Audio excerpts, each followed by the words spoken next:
back on the internet here. I'm not sure how you hooked me up before, but that was perfect.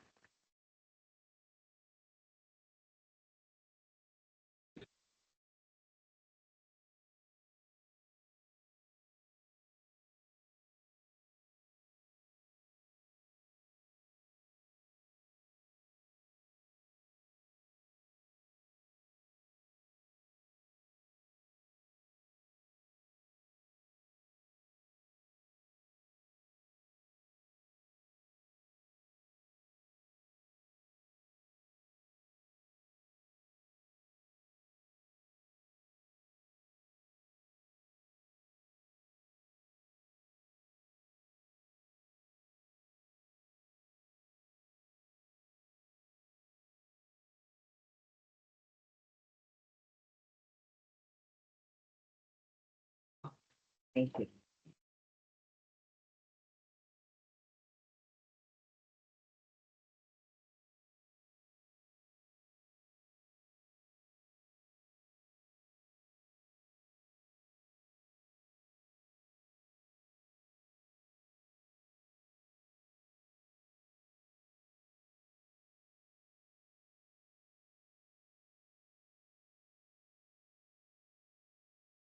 Ooh, blue moon. Sorry. A little bit too loud.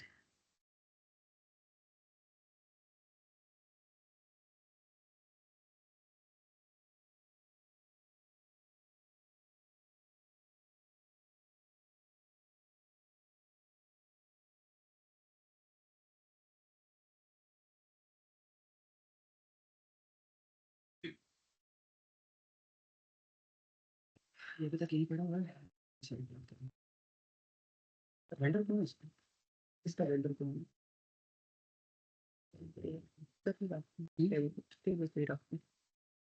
तो कभी गंदा समझ को फेंकना देगा yes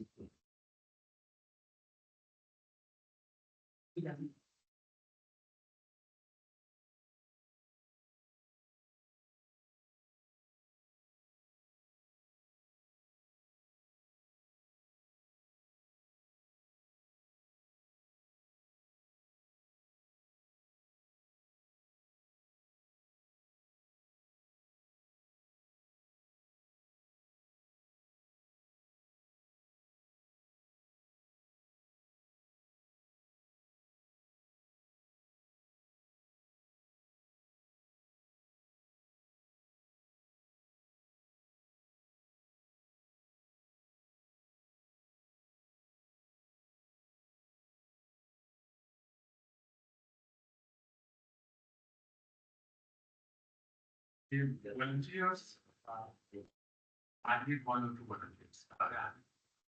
That's not the other.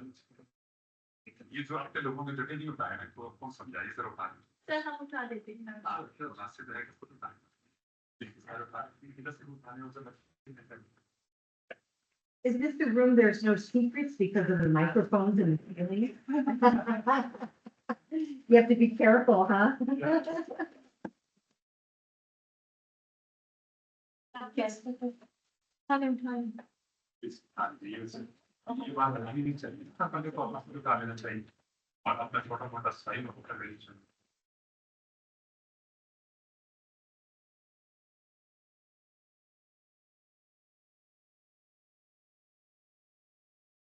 Thanks. No, not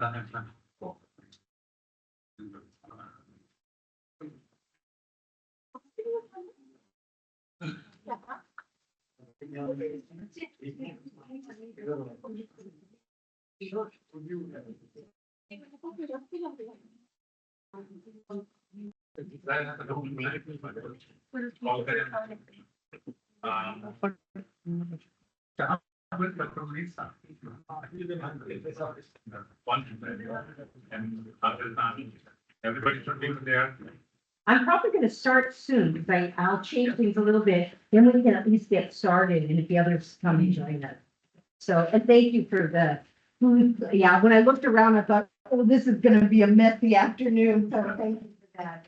Did everybody have a good lunch? And a little bit of time to rest or pray. Good, good.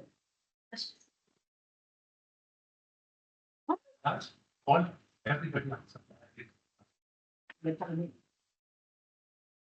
So I think what I'll do. I think what I'll do is, why don't we start? And then if the other joins, they can, join, because we have so little time and I have so many things that I wanted to do with you. So, even though it's such a beautiful day, I understand. So when the others come back, we're going to revisit this because I think it's really important and I want to hear a variety of answers. But why don't we do something that I wanted to make sure we add to the discussion? Do you remember earlier we had the word cloud and you guys had all these cool activities? There were some tools in there, online tools too. I wanted to see if we could add a few more online tools to our toolbox per se. So this is what I'm going to ask you to do. And everybody's got their phone, so you're going to need your phone or whatever device that you want to use for this. Are you guys going to sit over there now? If there's room at this table, feel free. Yeah, wherever you want to go. Okay. So let's take a few minutes right now. And I asked ChatGPT, as I often do, for advice for a lot of things, and see what it has to say. And this time I asked ChatGPT, what are some good tools, AI tools for practicing pronunciation? And it gave me a pretty good list. And so what I've done is I put the list. It's kind of a messy list. You'll want to be scrolling and skimming and scanning. And it's right here at the QR code. And then I have some questions for you. So you want to go here. And again, this is what ChatGPT said. Oh, these are good tools for pronunciation. And my first question is, which ones have you tried? And do you like them? Are they good or not? And then I want you to maybe just briefly check out any tools that you haven't tried yet. Maybe click on it. Don't register for anything. Don't bother with any. Just see if it's something that you can easily use for free and dabble a little bit and just to sort of broaden our sort of conversation about possible AI tools in the use of pronunciation. So let's do it right now. Everybody should have their phone or their device. Use the QR code, and you should get a document that's just got a long list of tools. And there's some brief descriptions of them. But I'm curious about which ones have you already tried? Do you like it? Why or why not? And then see if you can maybe try one or two that look interesting you haven't tried before, just to kind of experiment a little bit.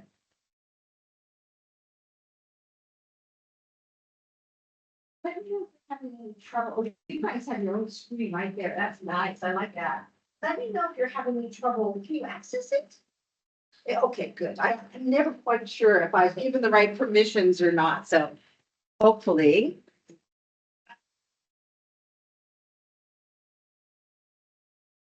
And if it's possible for you to write on the doc or add a comment, you're welcome to. But sometimes if you're just using your phone, it says, oh, download. You don't want it to download. So if there's a place or you're able to add any feedback you have to this doc, you're welcome to do it. Or you can just keep the information and share it with us in a little bit. So we're only going to take about 5 minutes on this. We don't have too much time this afternoon, so we'll just do a brief visit. Or you can. Are you able to access it? Can you share on that phone? Okay, yeah. Yeah, you're welcome to share with a neighbor. Your device is not with you or not working for you. Feel free to share with your neighbor.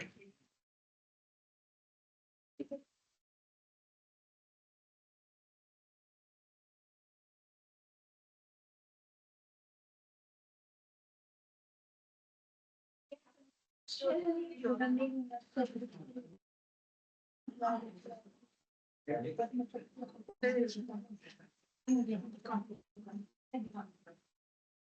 come up pretty.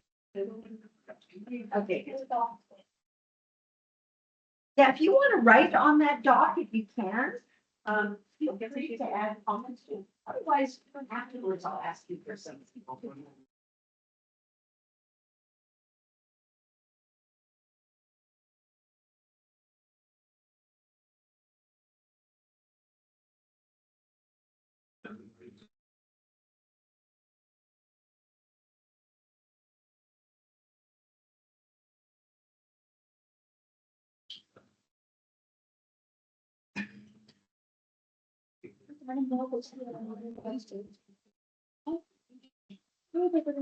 English is my favorite.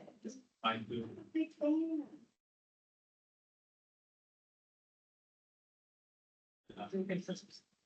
Elsa speak, yeah, a lot of people like Elsa speak, yeah, yeah. Maybe that's sweet.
I remember you were,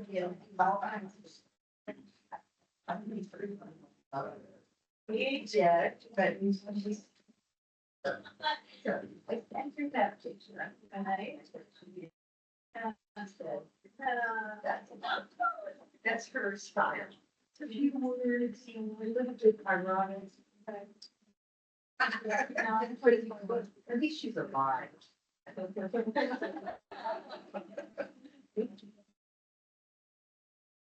How are you guys doing? Whoops. Oh, I knew that was gonna happen.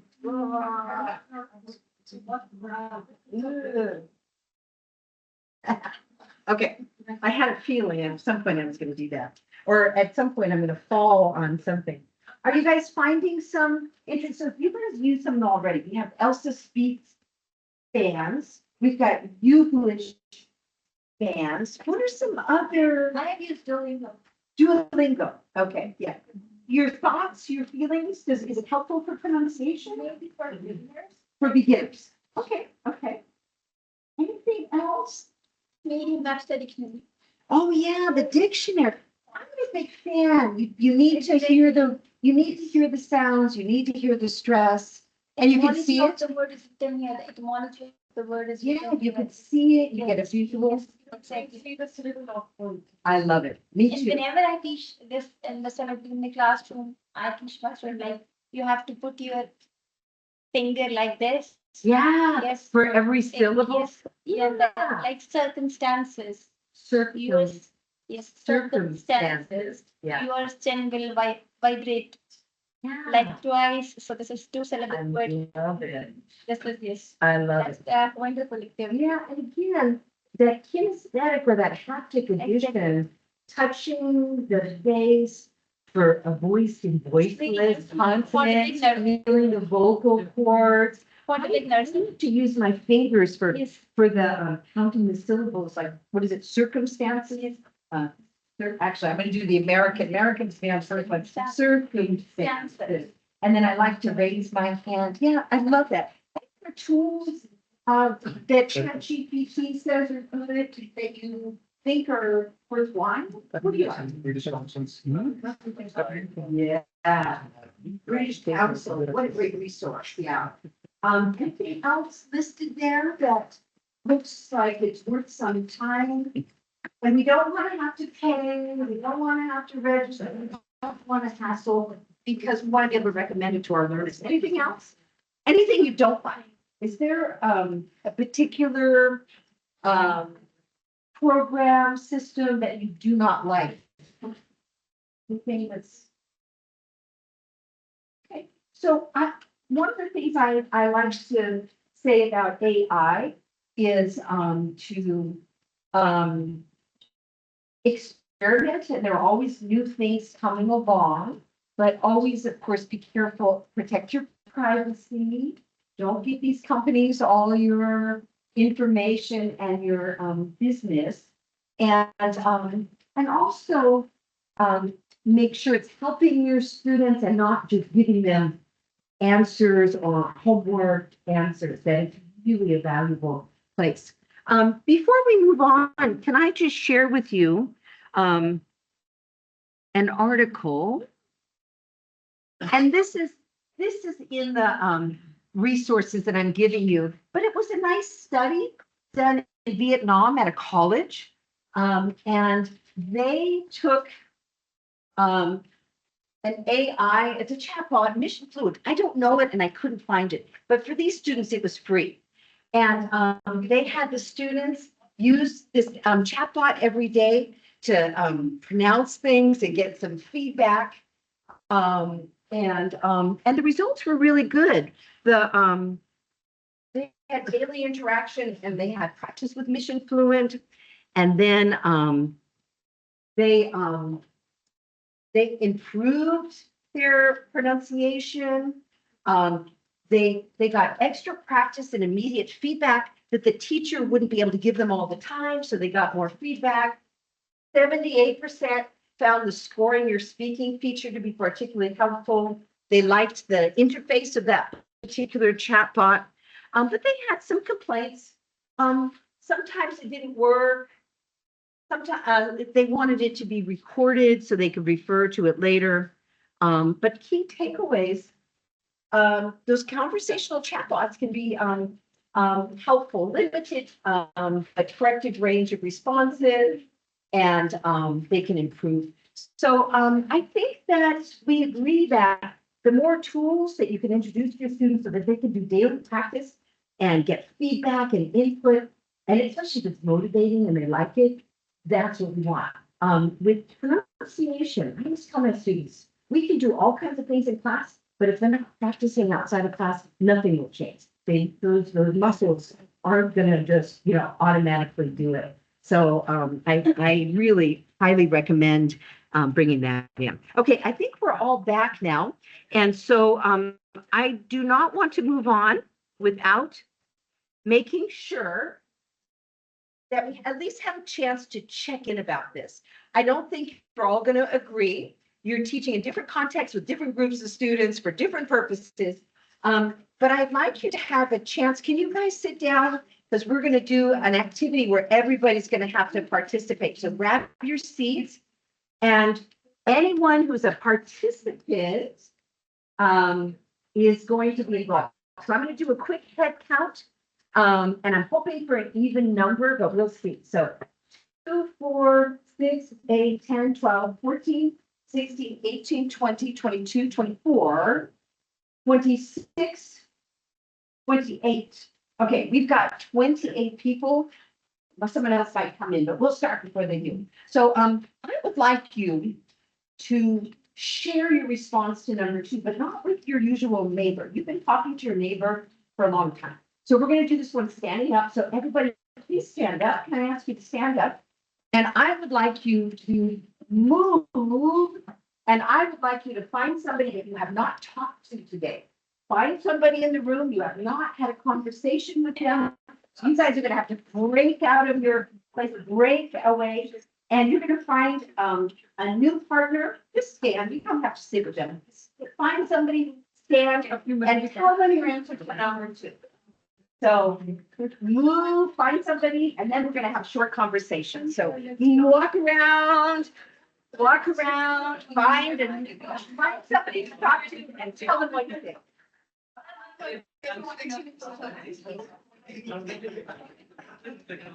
All right.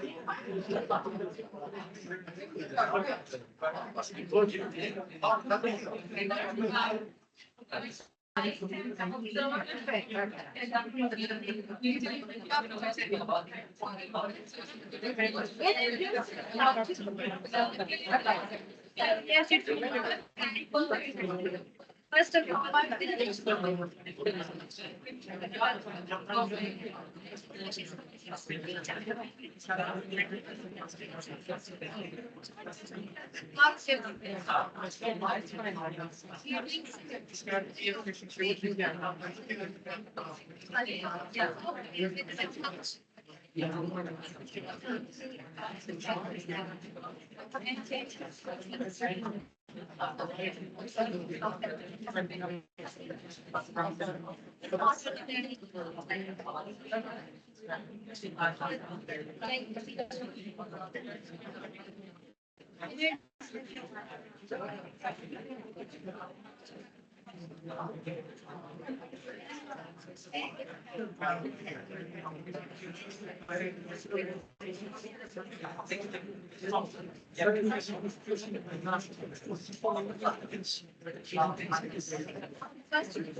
a lot.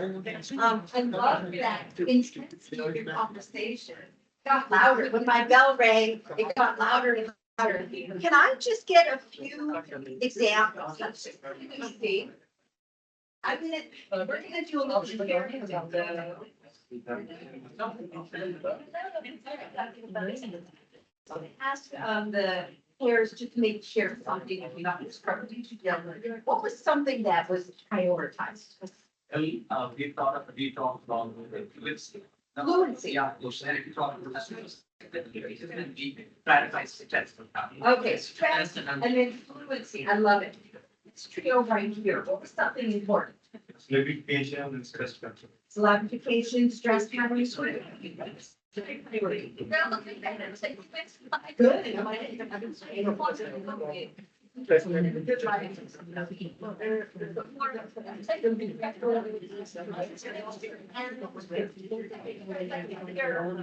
Second.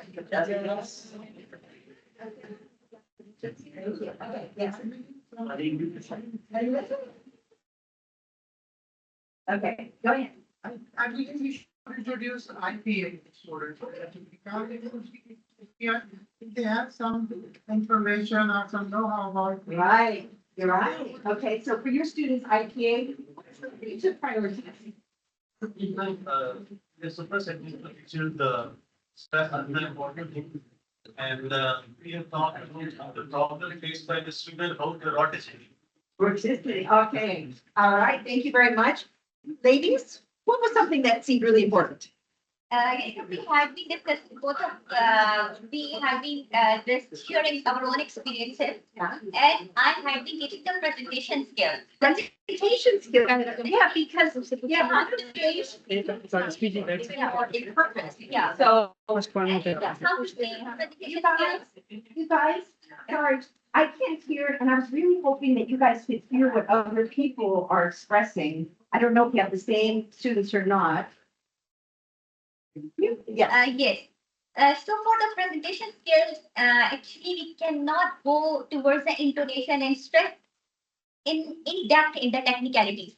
For each and everybody or each and every person who have to be fluent in the presentation skills. For example, if I have to teach the presentation skills to the students of the management and sciences, I have to teach the presentation skills to the students of mechanical engineers. yeah, I have to teach the presentation skills to the electrical engineers. yeah. They do not have the knowledge or basic knowledge, just like the students of the BS English or Masters of English. But can't you find a way for them, They can't have to you be bring that fluent. into your class without teaching them everything there is to Yes. know about it? Yes. Just tips and strategies, yeah. Okay, Fluency in um, that is yeah. fluent in proper pronunciation. Yes. Okay, let me get a few more. Gentlemen right behind, what's something to prioritize?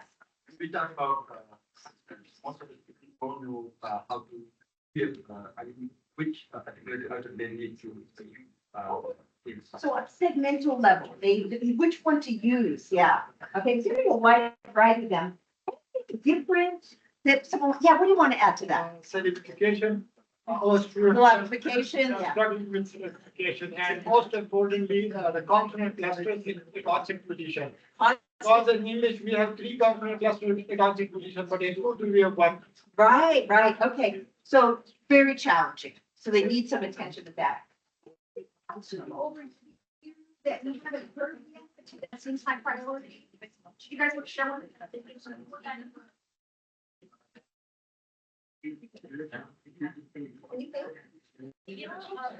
We see in English language, we often get the word confused. Though they have to say spelling, but the pronunciation. is different. So kind of like pairs of words that Yeah, are, pairs of words. So, there again comes the role of, syllabic patterns and stress you patterns. mean like things like Desert, produce and produce? the home of the word desert and deserve. Oh, yeah.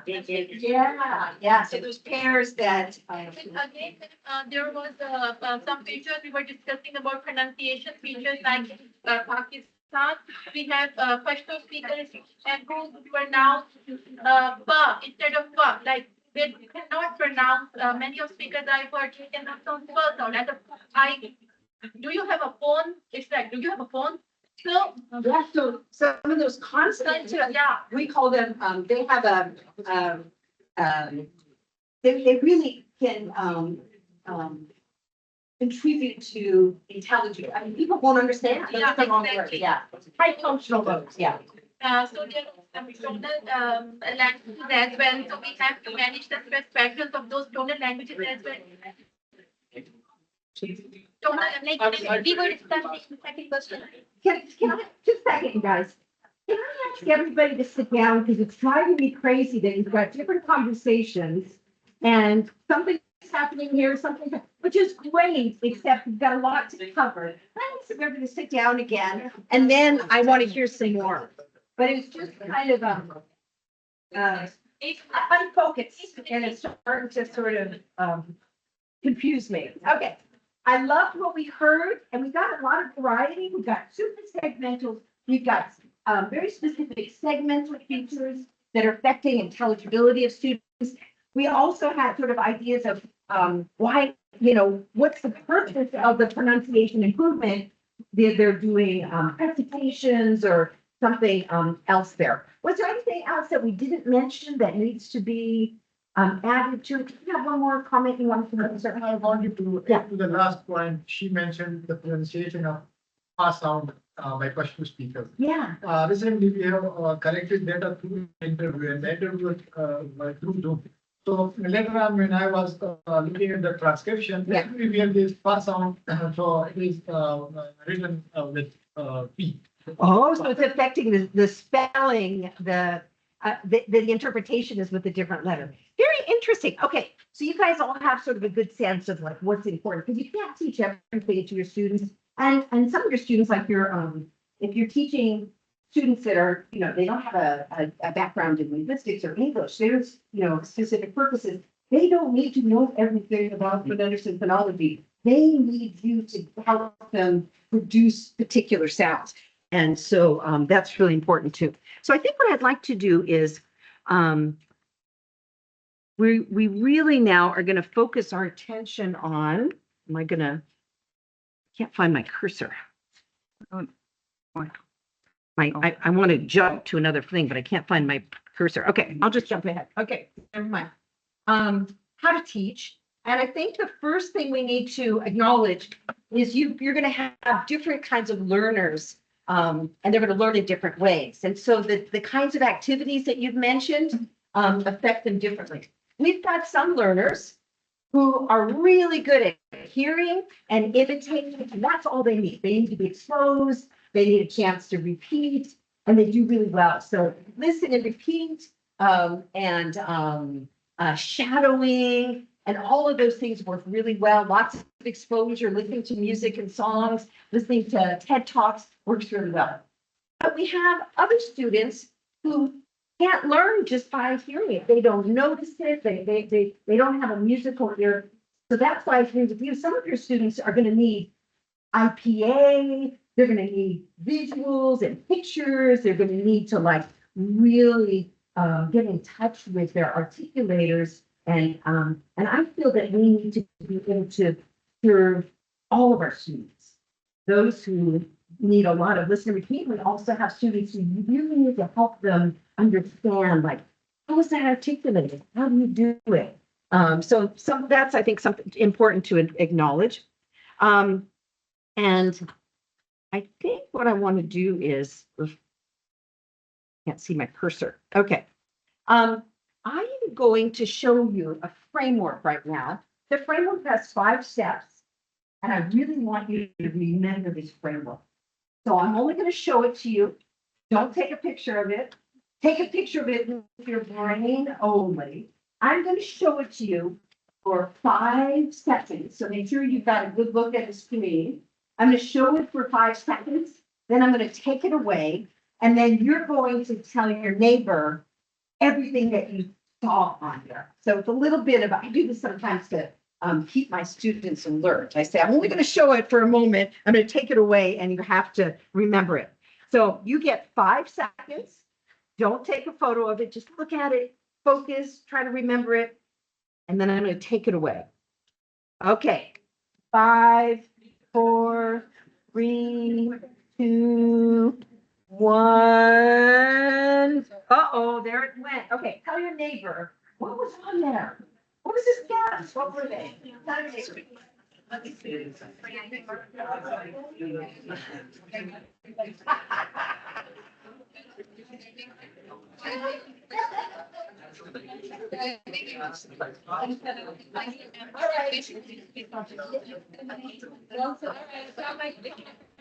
So I might call your name. You or your partner or neighbor can answer. Is Herrera? Tell us one thing. What was one thing on there? That was the listening discrimination. That's good. You passed it down. Okay, you got one. Rashid, where's Rashid? Is it the same one which I know? Okay, The same. all right. Israr? Nope, not even. Okay. How about, Farah? Yes. Communicative practice. Communicative practice. So we've got listening discrimination, communicative practice. Rabia, we're looking for another one. Yes, it was guided, practice. Guided practice. Okay, two more to go. Munsar. Ooh, listening discrimination. We already got that one. That's okay. How about Minhaj? Analytical. I will get the second one. Yeah, we know what you're talking about, though. Who wants to help him out? What was the rest of that? Wait, there's one more. What is it? Yes. Okay, you guys, you passed today's exam. Wait, there it is. Okay. All right. So I think for those of you, all of you, I think something like that looks kind of familiar, right? For communicative language teaching, you've got to include something that helps them understand, like, what is that sound? Or what is that feature? Like, how does it work? Or what does it sound like? What does it look like? You don't want a 1 hour lecture. I'm talking about like 1 minute, 2 minutes, 5 minutes, something that helps them kind of understand what it is. And probably combined with that is listening discrimination, where they get to hear that sound or that feature and they compare it to another one. Can they hear the difference? Can they hear the difference between the pa and the ba, or the fa and the pa? Let them hear different words. Or can they hear the rising intonation that's different from the thing? So some opportunity. And as the teacher, you probably want to kind of see if they're getting it or not. It's a little bit of a diagnosis, but it's very fast. Okay. Drill. Those are all those drills we're talking about. And they don't have to understand. They just say the tongue twister or they repeat the words. They don't have to understand. It's all about feeling the muscle, working the muscle, building the muscles, working the articulators. Super important. This is the one where my new teachers, they skip it. And I say, well, wait a minute. You're making them like use that new sound to talk about things. How can they work their muscles and be thinking about meaning at the same time? So they need plenty of time here. Then they start using it more meaningfully. These are like info gap activities, filling the chart, not long conversations, but usually just kind of like listening carefully for the word and filling in things. And then this is something a little freer, but still gives you the opportunity to use that word over and over again. So for example, let's say you're teaching syllable stress, maybe for the different academic fields, sociology, biology, and then they have a conversation at the end about what are the hardest subjects? What subject did you like? What do you not like? Where they probably are going to use a lot of ology words a lot. So this, I think, is super important. It can be stretched out to like a 50-minute lesson or 1 hour lesson. Sometimes you only like have 5 minutes. Let's say you're teaching grammar. You don't have time to do a lot of pronunciation, but you might have time to do a little bit in here. Let them know what the sound is. There's produce and produce. One is a noun, one is a verb, blah, blah, blah. Can they hear the difference? Drill a little bit, and then you go back to your grammar lesson in the middle of it. So these ones are really important. And then this is how you get them to start getting used to using it outside of that and stuff. Okay, so I'll come back to this. That's why I wanted you to remember it. So I'm going to ask you some questions about it later. Okay, let's do this. remember Shar, she's a great pronunciation teacher. She says, whatever you're prioritizing, familiarize your students with those features, raise their awareness. Gosh, there's this thing, syllable stress, and in syllable stress, that vowel is really clear. Make sure they can do it. She says, you're in good company, teach the IPA symbols and or the color vowel chart. I'm going to show that to you in a minute, because some of your students need that. Some of them, they can't hear it. It's like, what are you talking about? They need the visuals. Routines and frameworks for systematic instruction. So find a way to bring it in regular to class. Maybe every class you teach, there's like 5 minutes of some drilling or some instruction. So bring it in regularly, and then commit to giving feedback, or make sure they're on really good apps where they can get some good feedback, because you probably don't have time to do a lot of it. And then, of course, they should have ways to monitor and self-correct as well. I'd like to add to that, just like any good teaching, connect your activities to what their interests are and know their goals. So that if you're, for example, teaching a particular variety of English, make sure that it's, interesting to them or you connect it to. And then make sure you got a lot of kinesthetic, haptic, and cognitive things, because you've got all different students who need all kinds of information. If you're teaching me pronunciation of Urdu, I need to see some things. Don't just say, oh no, say that again. No, I need to see some things that really help me learn it. There will be mistakes. It should be fun. It should be funny. If people are afraid to make mistakes, they're not going to produce. And if you're not producing, you're not going to make any progress. So it should be fun and funny. Create opportunities for students to interact and perform. So yeah, have the people up and about and doing things and connecting it to drama or short presentations or dialogues and things like that. Like anything you teach, you want them to be independent. You want them to have all the tools and things they need to keep practicing on their own. And then create a welcoming environment. Help, get them involved. They can co-create goals for themselves. What do you expect? Are you expecting them to sound like native speakers, whatever that is? Is that reasonable? Be very clear on what it is. Mistakes are encouraged. Play, silliness is part of it.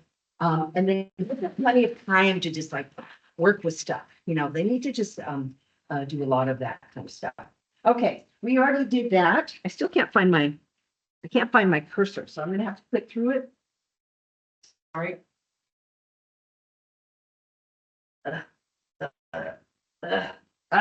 Can't stand it. Okay, I need to find my cursor so that I can. And extend your screen. I don't know where the cursor is. It's not working. Oh, you found it. Okay, sorry, you guys. I have a lot of slides, and I'm going to give you the slides. So anything that we skip over, you can see early. Thank you for finding that. I would never have found that. All right, so we are going to look at, let's see how we're doing for time. Are you ready? We're going to go till 4 o'clock. Can you handle it? We're going to go till 4. Okay, but not after 4 o'clock. So let's see what we can do. I'm going to introduce you to some of my favorite tools and activities. They overlap with yours because I saw them on the word cloud. So I use a lot of different things. Mirrors and coins. I use a spoon. There's a kazoo. The crazy mouth and teeth. Rubber band ball. I brought my rubber band ball with me. What do you think I use a rubber band ball for? We can pass it around. Everybody needs a rubber band. Take the rubber band and pass it along. Everybody needs a rubber band. What do I use rubber bands for? Any ideas? Do you use rubber bands when you're teaching pronunciation? No? I always do. Any ideas? I'll let you think about that. We'll use it as soon as everybody gets a rubber band. That's one thing you could do it. Yeah. So rubber bands are going around. Make sure everybody gets one. So this is a list of things I use for consonants and vowels. Let me show you a few of those. Some of them will look familiar. So, hey, tongue twisters. Try it. We're very wary of vengeful wolves. Can you say it? Everybody, try it first by yourself. Try it by yourself. All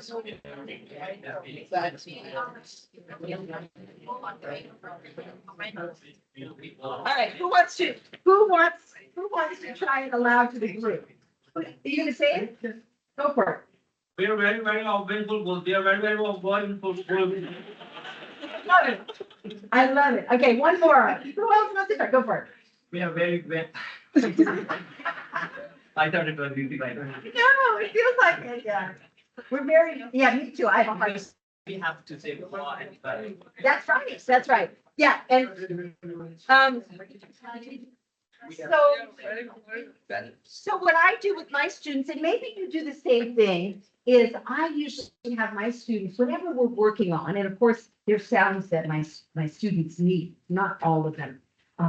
They create the tongue twisters. So they brainstorm with the partner, they brainstorm all the words with, roar and roar, puff and buff, they brainstorm them, and then they try to put them together. But no, it's a pair exercise because while they're doing it, they're also talking to each other with the sounds. I don't have, and sometimes my new teachers, they have a lot of solo work and students are writing things. It's like, no, this investigation class. They should be silently writing things. They need to be like staying in that. And then of course we have fun and they teach them to the class and everybody makes terrible mistakes with them. So that's a flow. Like we're picking chicken peppers. So I love tongue twisters because they're silly and goofy and fun. And they also allow students to be creative and create their own. And there's nothing that's wrong.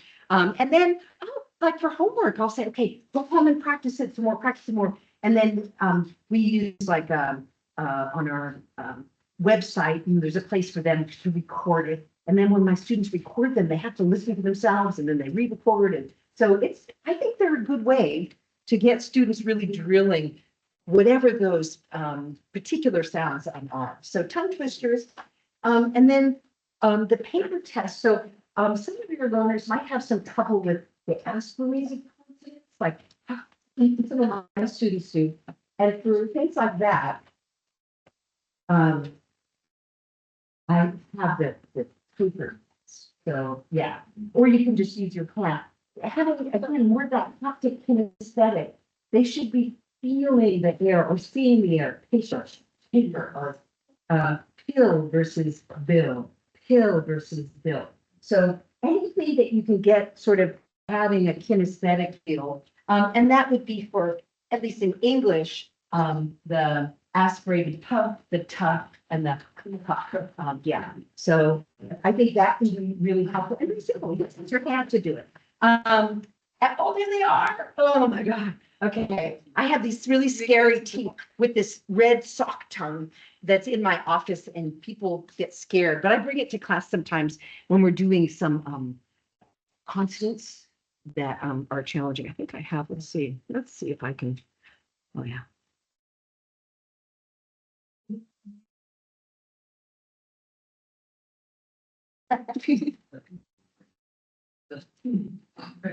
Teeth, I think they're doing teeth to show the tongue coming out between the teeth. That's one of my students. And here's another one.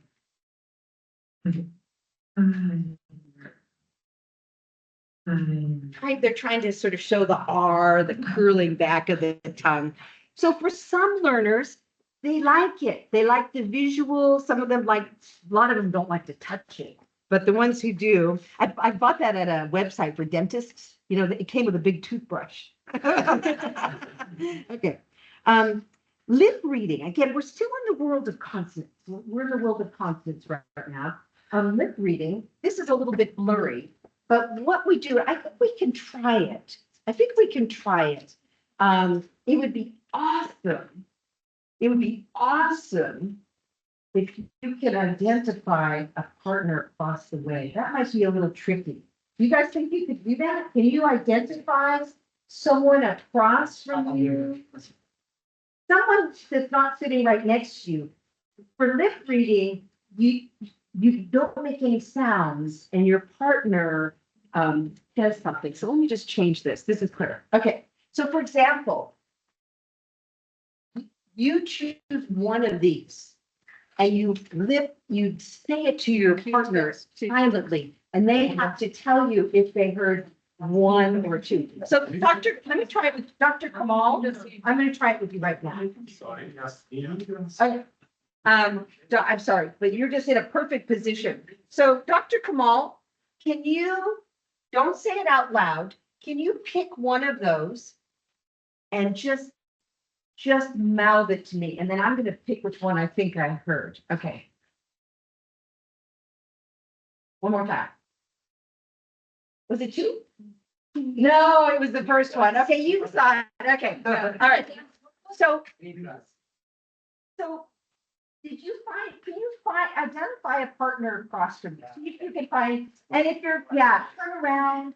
And you just don't say it out loud and just try, tell them which one you're gonna do and then try it. We'll just play for a minute. Just play for a minute.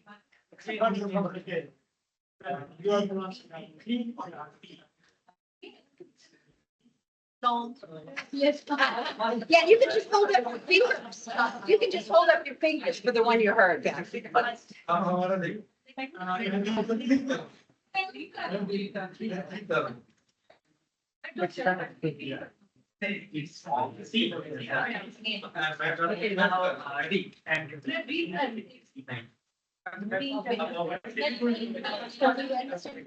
right. You guys get the idea. But my students, I don't do it for a long time. It's too hard for a long time. But sometimes, especially students that have some clear articulation they need to do.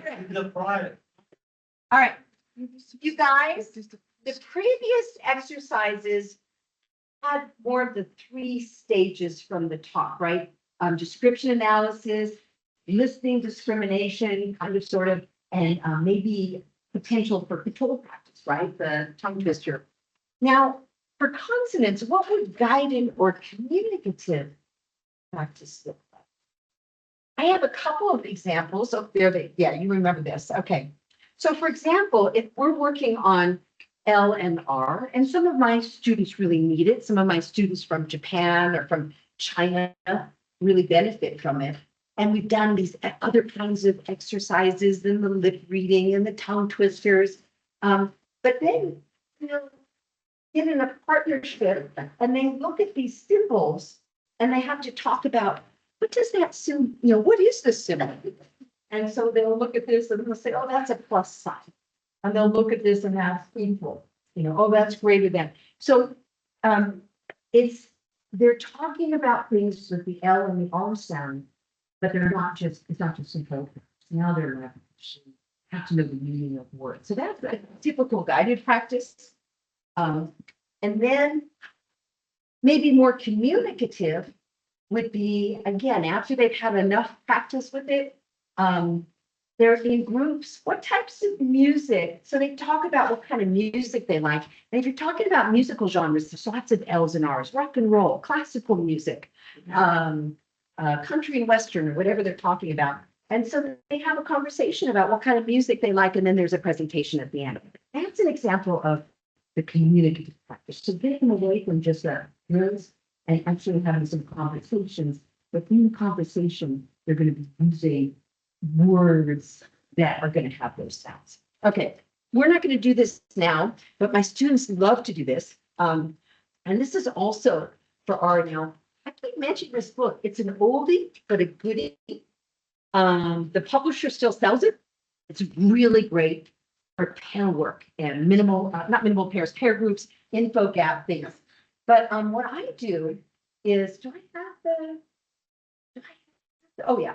So everybody gets this handout, and I do this with my international graduate students. We make sure everybody has the English word for these different shapes. And we also do like different relationships between lines and things. There's lots of L's and R's in there. And then we also go over some expressions for placement on a page. So we do lots of drilling with this. And then they each get a secret drawing that has shapes and lines in relationship to each other. And they have to describe their secret drawing to their partner. And the partner has to draw it. It's got all these words, in it. So, on in the slides, there's a QR code and you can see the drawing that I used for them, but they like that. And that again is an example of a guided or a communicative. After they practice, then they're going to be using those shapes. And so, they enjoy drawing exercises. Okay, so we've been talking about consonants. I have some favorite vowel things. If you don't teach IPA to your students, a really good substitute is a color vowel chart. Two women linguists who are English language teachers created this because, and I agree, vowels are really hard to teach. I think vowels are hard to teach. So they created this, and because in America we have different regional dialects, like I'm from the West Coast. I don't have the aw, the open O, the backward C. I don't have that in my pronunciation. So they have a West Coast version where they replace it with just an or R sound. And this one I love because they have the IPA in it too, because I think some students really need the IPA. But the important thing is every sound has a word and a color so that they learn the vowels. And then when they're learning new words, they can communicate quickly. So they'll say, what's that sound? And it's E, green tea is E. And if you go on and students can go on the website. Let me just go to the website very quickly. E, green tea, E. A, gray day. And that A. becomes how you identify a vowel. And I think we're gonna do it. I need everybody to stand up. Stand up, where you are, stand up. They have the most fun on this website. And one of the things they do is vowel yoga. And remember, kinesthetics is really important. So we're going to just do a little gentle vowel yoga. You need to have a little bit of room. And we're going to use your arms are the tongue. And this is shaped like the vowel chart, right? Like this is the mouth. And this is the front top of the mouth. This is the lower. These are the back. And so the arm is going to represent the tongue in the mouth. And I'm going to ask you, we're going to do this. We're going to make these sounds up and down the front. So this is the tongue. Everybody. Okay.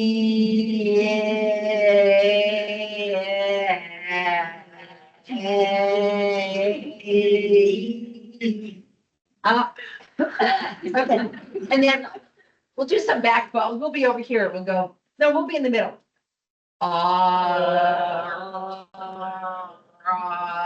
And some back ones. Anyway, again, remember I told you that in pronunciation, it should be silly, it should be goofy, it should be fun. It doesn't have to be perfect. So I do things like that. Some students hate it. Some of my undergraduates, they're like, I don't do it, but I make them do it anyways. Okay, thank you. They're very good sports. But I wanted to show you, oops, that is not, let me get rid of that.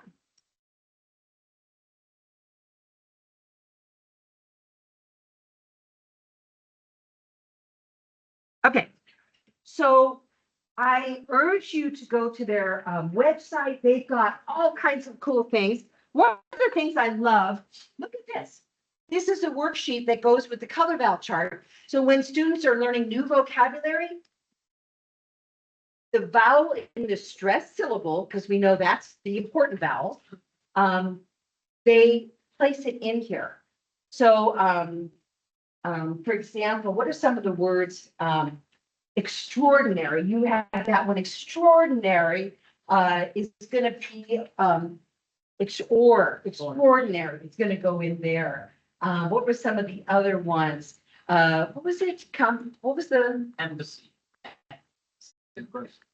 Oh, democracy. So where's democracy going to go? All is soft. Democracy. What were some of the other words we talked about? We talked about desert. Where's desert going to go? Red dress. Desert, red dress. So anytime students are using new words, they're recording them according to the stress vowel into the chart, which I think can be a really good tool. How do we organize it? So anyways, I love the color vowel chart. Highly recommend it. And vowels are hard to teach. I find them really hard to teach. And as your colleague told you over here, they can be really important. Because that's where that's the clarity of the vowel identifies the stress. I'm gonna skip this right now, but I am gonna invite you to look at this and also read the short, very accessible article. My other nerdy pronunciation colleague, Nancy Elliott, invented the vowel elevator as another kind of analogy to help students understand how vowel sounds work and differ. So I'm going to skip that right now, but I'm going to highly recommend it there. And I want to move ahead to, dare I? Pink trombone. Does anyone know pink trombone? Phonology, phonetics teachers, this would probably be a fun one to play with your students and maybe for your others. I'm going to see if I can get to it very quickly. I don't have it. You have a nice internet connection in here, so I bet I can get to it really quickly. Pink trombone.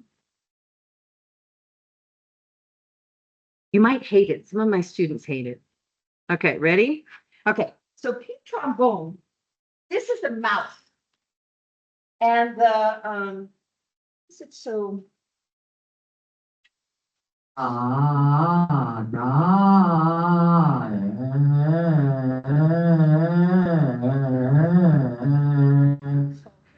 My students hate it because when I started, I forget how to stop it and it drives them crazy. Anyways, here's the vowel chart. Here it is, but it's backwards from the one. Here's the E, green tea, and there's the ah back there, and there's the in the middle.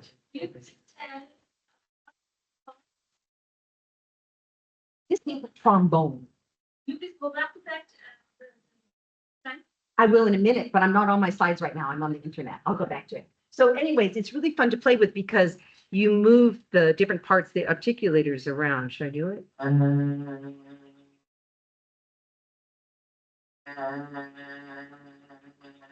Anyways, you could play with it forever if it doesn't make you crazy. But it's another way of just really sort of visualizing, helping students kind of understand what's going on in their production. Totally free, really great one. I think it's made for singers. I think singers use it. Okay, that's pink trombone. All right, I will go back now to where I was. Pink trombone.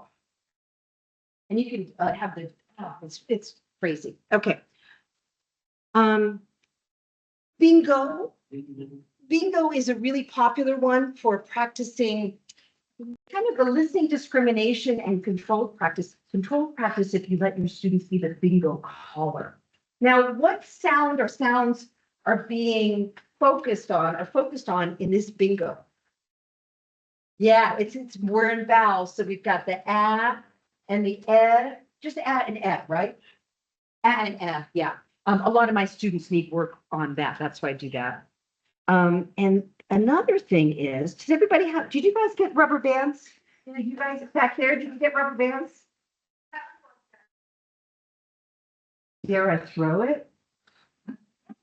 Oh, that's very risky to, whoa. Okay, grab a rubber band because one of the things I use rubber bands for is vowel length. In American English, it is so important. One time I was working in Switzerland and there was a very nice young man that I had a big crush on. This was decades ago. His name is Salvatore Battaglia. And we worked together in the supermarket. I was studying German. That's why I was there. And he, all summer long, he was talking about a pet he had, a pet duck. And I thought, oh, that's so weird. He's got this duck. It wasn't a duck. It was a dog. But he said duck. He had the short vowel. And in American English, if it's a voiced consonant after the vowel, it's nice and long. So anyways, I tell my students, you got to lengthen them. So for example, we've got face and phase, and this is American English. So it might not pertain to your students, but mine it does. This voice stretches it out. So let's try it, you guys.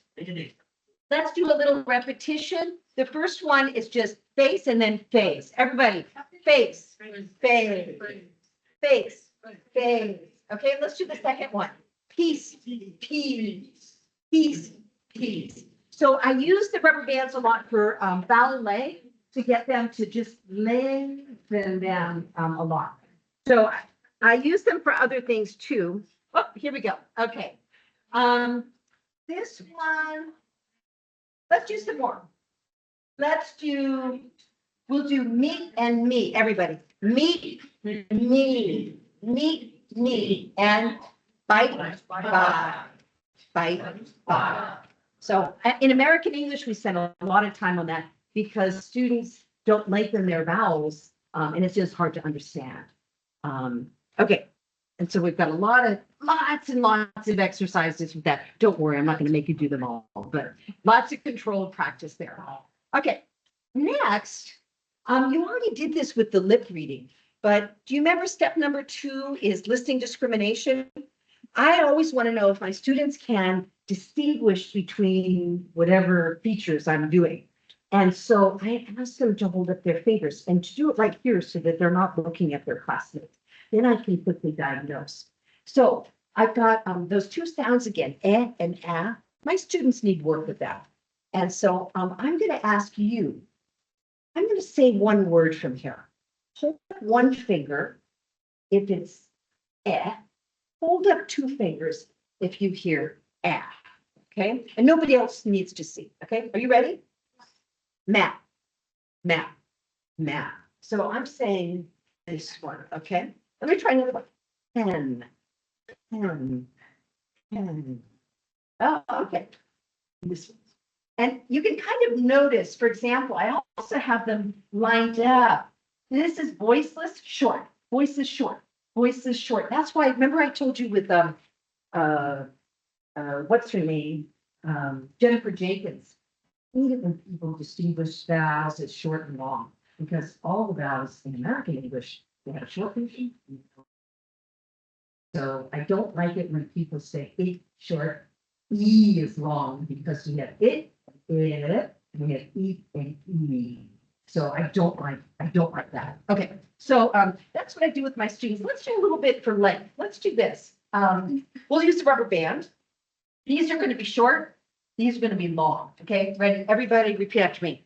Cat, met, fed, pen. All right, we'll do this one. Cat, met, bad, pen. Yeah, so we use rubber bands a lot for that.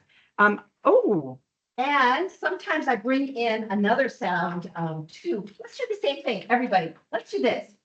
Hey, mate, fade, pain.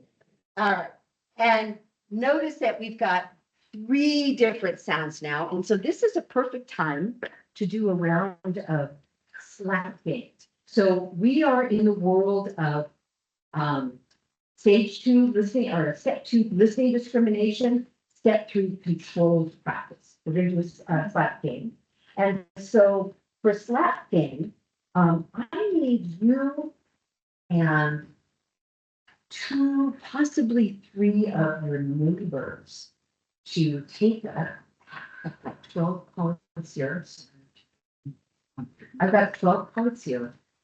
And you and your small team, I need you to write those 12 words, 1 on each card. Does that make sense? So I'm going to give you this and then just copy those words, 1 on each card. So find a group, a group of 3 is fine, 4 is okay, 2 is too small. So make sure that you can, and feel free to move. You don't have to stay where you are. So who's working as soon as you identify a team, I'm going to give you a pack. Who is it? Yeah, identify a team. Who's a pack? 3, okay. 2 is too small. 2 is too small. You guys can split up. Okay, let's 4.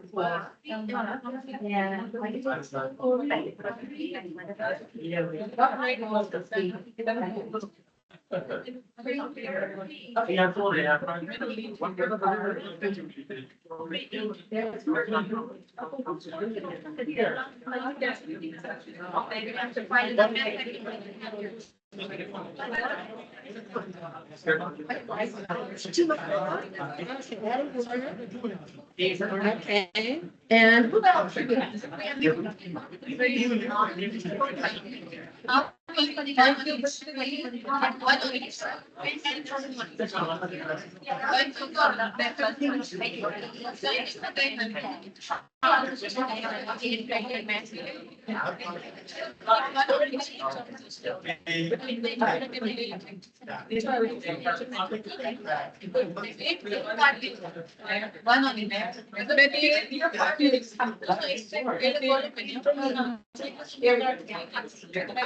Write these 12 words, one on each card. Okay, yeah, one on each. Just copy. One on each.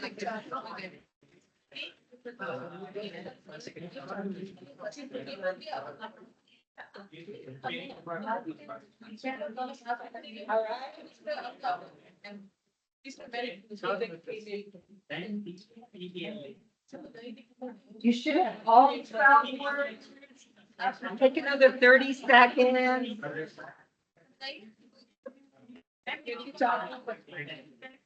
Nope, they're for you. They're for you. All right. Where's the rest of them? You're writing them? Okay. When you're done, you want to spread them out where everybody can see. You're a group of four. You might want to read in here by time tonight. You don't have to sit. You can stand. All right. Okay. But you want to spread them out. You want everybody's to reach them. Yeah. You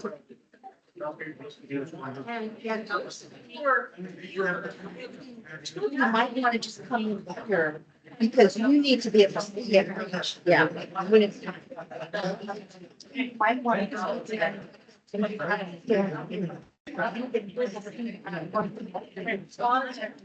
right. Looks like we're just about there. Yeah, come on in, you guys.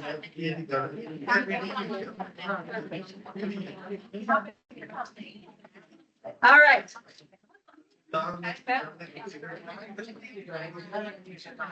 Are you ready? Put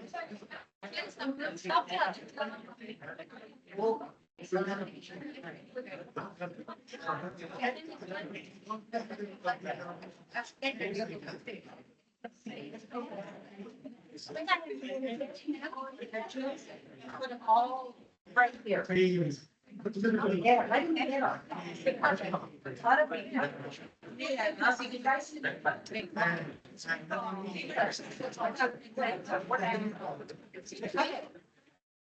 Oh.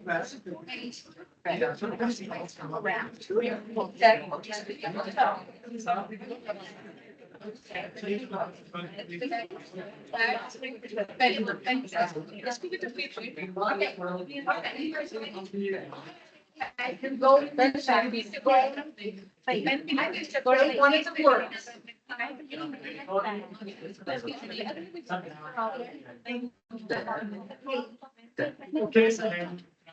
I love the pantry microphones, but everybody's mic'd, and so it's. I mean, it's been a long time since I've had a dry throat from talking because of people not funny that. I'm gonna say one of the words. You must reach and you must grab the word that you hear. All right, don't hurt anybody, no elbows, no punches, no fight club. You're gonna grab the word and in the right word you keep it. And then I'm gonna say another. So it's a competition. Just be grab the word that I say. And I'm gonna come up here. All right, can you hear me? I will say one word twice and grab the word that you hear, and then we'll double check and make sure you heard the right word. Okay, everybody, wait a second. Wait. Got to get my little pen going. Okay. Met. All right. Okay, keep it. If you got it, then keep it. Number two.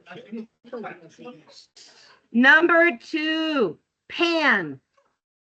Pan. Let's go.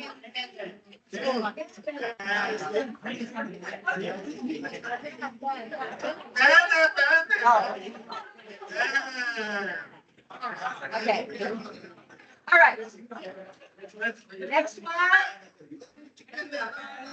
Next one. Fade. Fade.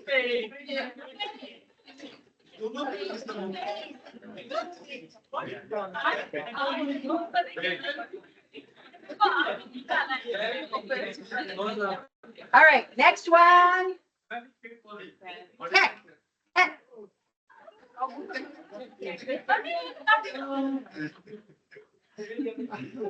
Next one. Matt. Matt.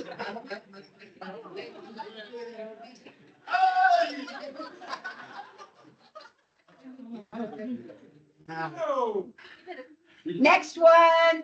Take.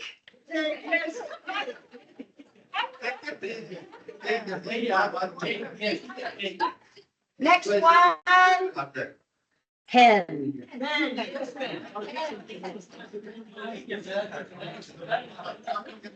Next one. Bad. Bad.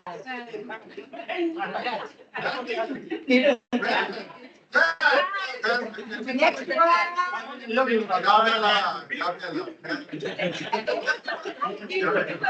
Next one. Mate. Mate.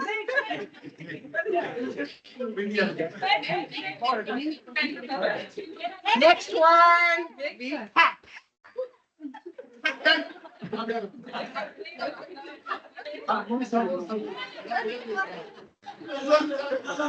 right, last.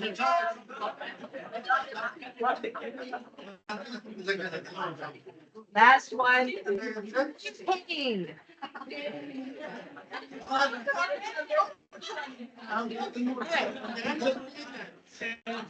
Do you have a winner from each group? Okay, winners, congratulations.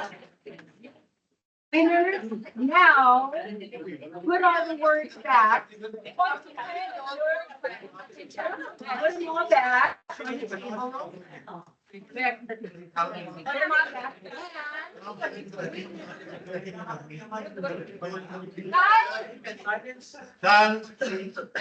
Winner, you are the new caller. So whoever won, you're the one that's going to say the words and your partners are going to play the game. So if you won, you call.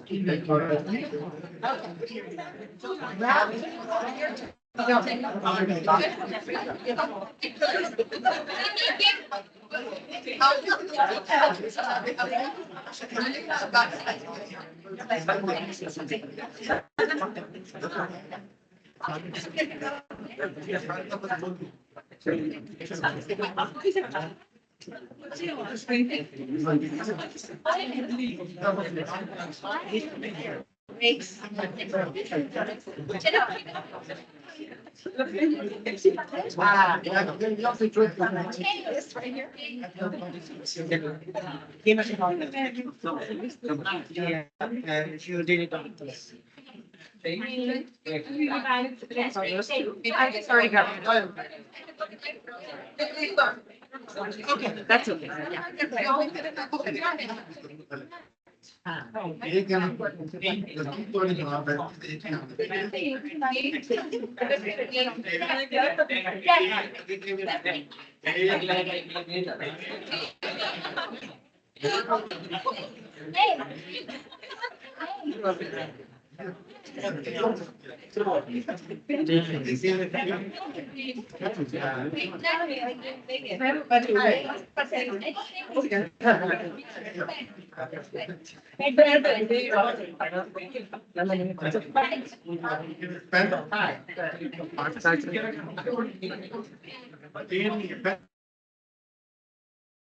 We have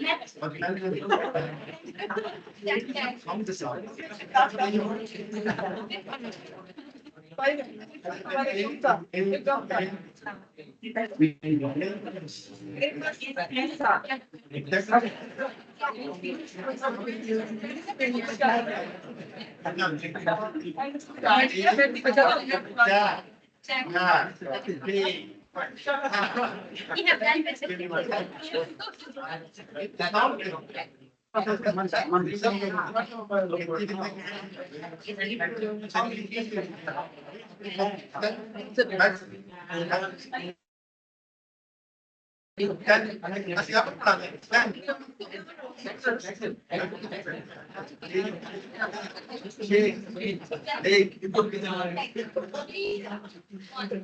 All right, thank you.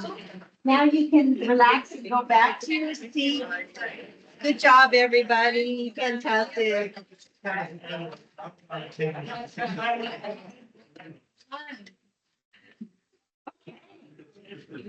So I'm thinking about the idea. You seem to enjoy it. I hope nobody got injured.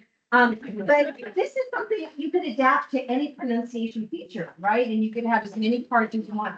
But the whole point is, it definitely references, step 2, listening discrimination, because you can, students have to discriminate. And then control practice number 3, because the whole idea is, I'm the first caller, but after that, my students are, and they can see immediately if people reach for the wrong card and they're saying it. So I think this works for not just consonants and vowels, but you could also, I imagine, have some different words with word stress. We were talking about the desert and the dessert, and I think you could use a lot. And it's fun and different and gets the energy going. My graduate students really enjoy this.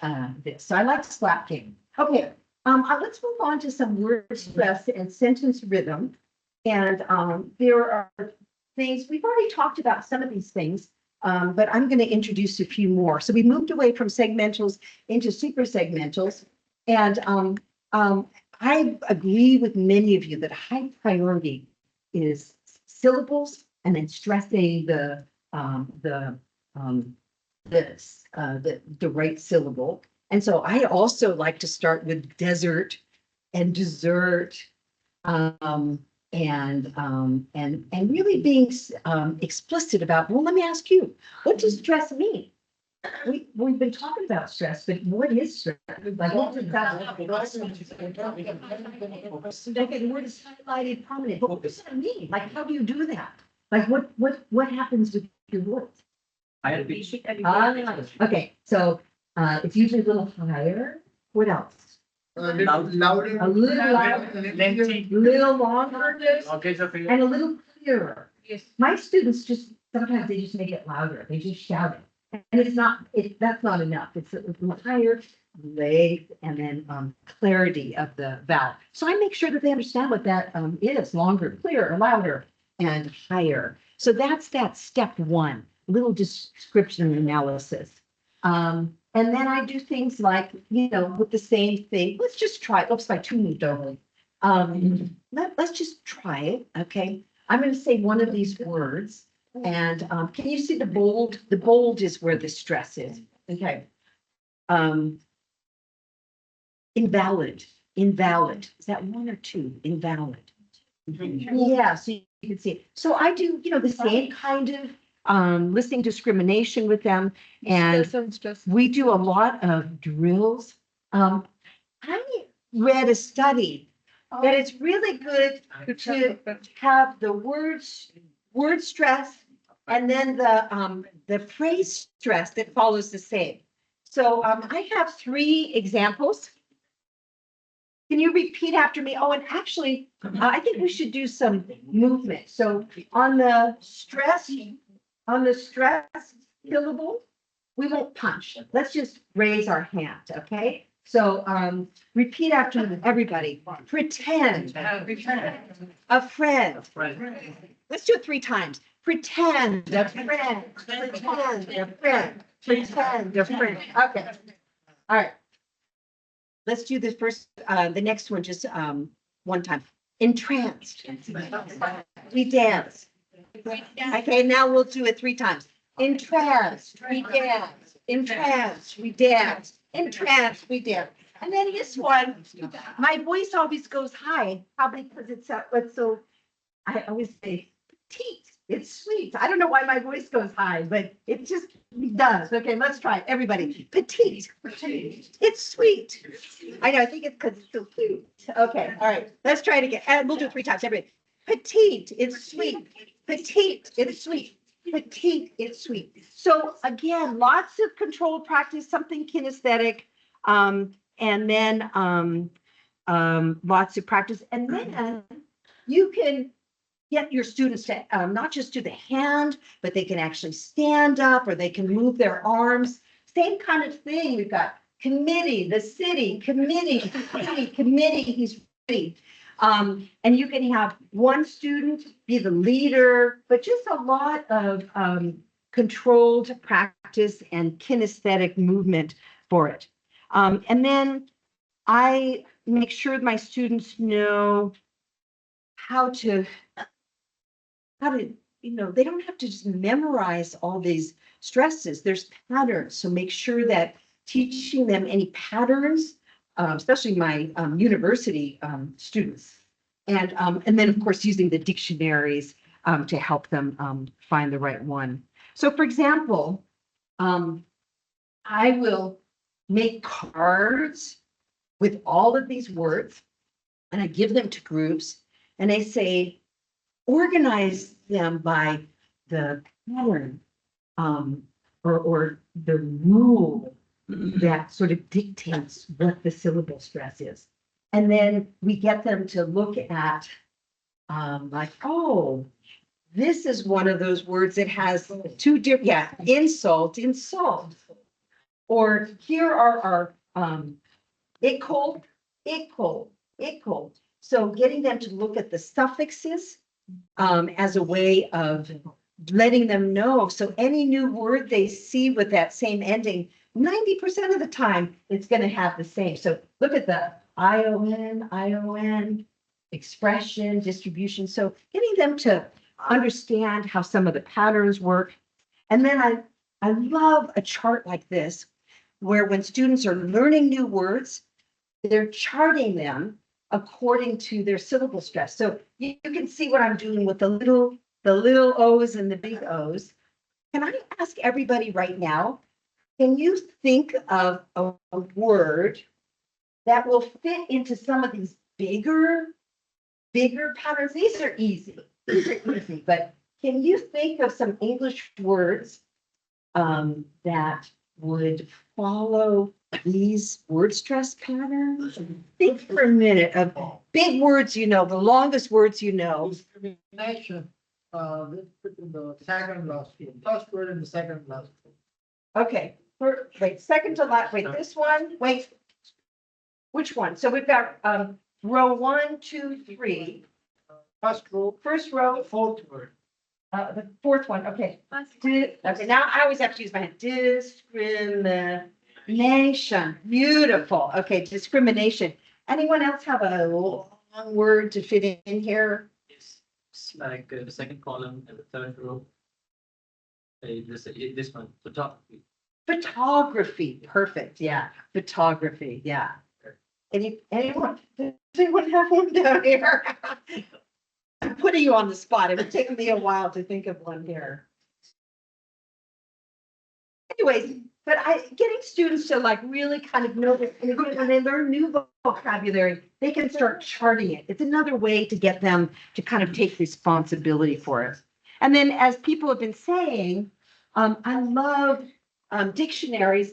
I have been playing with the Google dictionary that has the learn to pronounce feature. It's not perfect. Sometimes it corrects, it doesn't like this pronunciation sometimes. It gives me advice on how to fix it. But you can hear a slow version. There's an option where you can record. It gives you a little feedback on there as well. So I think the online dictionaries are your best friend, are your students' best friend when it comes to exploring things like that. Okay, now we already talked about Bill Acton. He has some really good tips. Youglish, I think it was Dr. Kamal that says he's a Youglish fan. Dr. Kamal, why do you like Youglish? Yeah. Why do you like it? So free resource always available Yes, and showing us the, even some indigenous word. Like I checked for Sultan, also for Amir, yeah, and I found them very valuable. I yeah. personally like it. So it's not just for English, it's got all kinds of words. Now, it kind of falls into, like, you see the English choices right there. It unfortunately falls into what we call those inner circle varieties of English, American English, British English, Australian. So that's kind of sad. But I like it too. I like it because it's free, it's reputable, they don't track you, you don't have to sign up. One more thing. Yes, I please. think anything which you can find on YouTube is there probably. That's my, my understanding of this website. Well, You list those. yeah, they use it. However, one of the things I like about it, I think it's quite well curated. Because I have never found, I don't like to send my students to sites where it's inappropriate material. And I've never found anything violent or sexual on Euclid. Religious a little bit. Sometimes they have like religious preachers on there. But otherwise, I don't get anything that's offensive. So I think it's kind of well curated. I think the other ones where it's like, oh my gosh, I don't want to send my student there. Yeah. So when I say like everything, I mean like whatever you need for your teaching. Like I never came across anything which I need is not there. Okay, So that's okay. all. Yeah, and I use it, well, I have my students, if they need to use a certain word, and they want to hear like the different ways people pronounce it. They plug it in and they hear it pronounced, in different contexts. You can put sentences in, you can put phrases in. It's really fun. So it's a corpus. It's a corpus, but it's a simple corpus. I mean, simple to use. So I just think it's a really fun place and they have many, many languages. So for English pronunciation, I highly recommend it. Okay, thank you. Thank you, Dr. Paul. All right, so, and then, and remember, we're doing a lot of steps 1, 2, and 3 from the community framework, but I have to stop and remind you that there are good ways to get them to speak more communicatively. So, if you're working on word stress and a certain pattern, like words that end in IVE, and it means the stress goes right before the suffix, and they're practicing that. Then later you can get them like talking. Which one describes a good parent? Which one describes a bad parent? Permissive, restrictive, protective. So they'll be using these words over and over, but they're also kind of thinking at the same time, not just controlled practice. So that's an example of the kind. I think I'm not going to do this video. Remember the color bell chart? They have some really great tips on teaching stress and rhythm too. So I think that's a good link for you to check out later. We don't need to see it right now together. This is classic for teaching rhythm. I like the way Bill Acton did it, where he'd make longer and longer sentences, but he'd still have the same movement. But another way to help students understand how stress-based, which is different from syllable stress, that you don't stress each syllable, is something like this. So I think you guys maybe are familiar with this. And I need to clap my hands, so I probably won't use the remote. So for this one, this is hand clapping. It means we're clapping on each stressed syllable. All right. So we've got 3 stressed words here. Everybody. Cats, chase, smile. Again, cats, chase, smile. Okay. Same thing, but there's a little word in there, but it doesn't take a clap. Everybody. The cats chase, the cats chase mice. All right, same thing. The cats have chased mice. The cats have chased mice. And the cats have chased mice. The cats have chased the mice. Whoops. Okay. I think I did that wrong. The cats have chased the mice. Okay, I got the next one. Okay, and I think I got one more. Uh-oh. All right. The cats have been chasing the mice. The cats have been chasing the mice. So things like that, again, sort of kinesthetically help the students understand how different it is. And it's just, and it's kind of fun too. My students like to move a little bit. Okay, so things like this. And I do, again, remember some of your learners are more analytic learners. They can't just hear it and follow it. And so I bring in some simple sort of explanations and descriptions. If they're not linguistics majors or English majors, you don't need to kill them with it, but just a little bit of insight as well. And I think we've got this. Oh, and it's really fun to sort of experiment with what happens when you change the prominence. Now, notice that the main beats always say it's different. When they're nouns, main verbs, adjectives, they always get a beat. But then on top of that, we have prominence. So does anybody want to say the first one from, yeah, go for it. Substitute mice. Yeah, okay, so that has kind of a special meaning. Who wants to say number 2? Let's get somebody else. You want to say it? Go for it, sir. Cats. The cat substitute them. Yeah, which means like not the dogs, not the children, the cats. And then how do you say this one? Yeah, they didn't eat them, they ate them, yeah. So these are always really fun to get students producing them, analyzing them, can be really important too. And I make them do them with other ones. So lots of different things with that. Now let's move, this is the last group. This is moving into the last part of super segmentals, focus, intonation, and thought groups. I didn't bring my kazoo. I don't know how I forgot to bring my kazoos. It's this crazy plastic instrument. In America, it's like a children's toy, but I use them to teach these kinds of things because I think I probably have. Let me just see what we have. Let's just start here with kind of revisiting the idea how important it is to bring in the body. Oh, the ball toss. But the rubber band ball is too dangerous. It's safer to have a soft ball. Let me just see if I can find something. My notes are on here, but I'll need this back. Okay, so I'm going to make a little ball. And then for this, I think of the topic, ball toss. So it means a student throws the ball to another student. And for different things, let's do it with questions. And to throw it on the stress word. Let's just we'll pray. So get ready to catch it. I'm gonna throw it on, and then you're gonna answer my question. So what time is it? Okay, and tell me what time it is. Okay, it is not. That's what you would do. That would be a troublemaker thing. Okay, I like it. Okay, so think of another question and toss it to somebody else. Okay, nothing too personal. Okay, and throw it on the stressed word. Okay, go for it. Okay.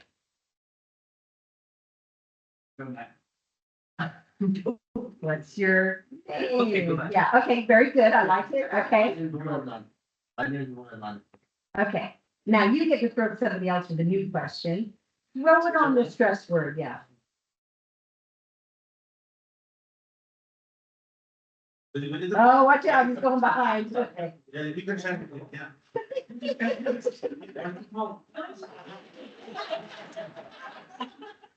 All right, you guys, you get the idea. So, my friend Shar Heitman, the one I talked to, she gets her students to stand up and like they'll just say words and they throw it on the stress syllable and things like that. So, she likes to use that one a lot. Rubber bands we've already done. And then, yeah, you can have like knee bending for people to kind of get up and down for the prominence. Okay, we've already talked about English. Jazz chants. I I think if we have time, I'm gonna hold off on that, but any kind of songs and chants and things like that to get students to sing or repeat after are really useful. And that's where I like to use the kazoo.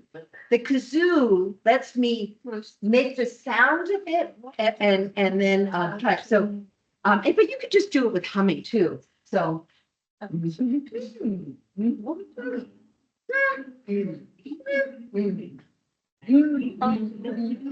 Yeah, so getting students to do the intonation without the words.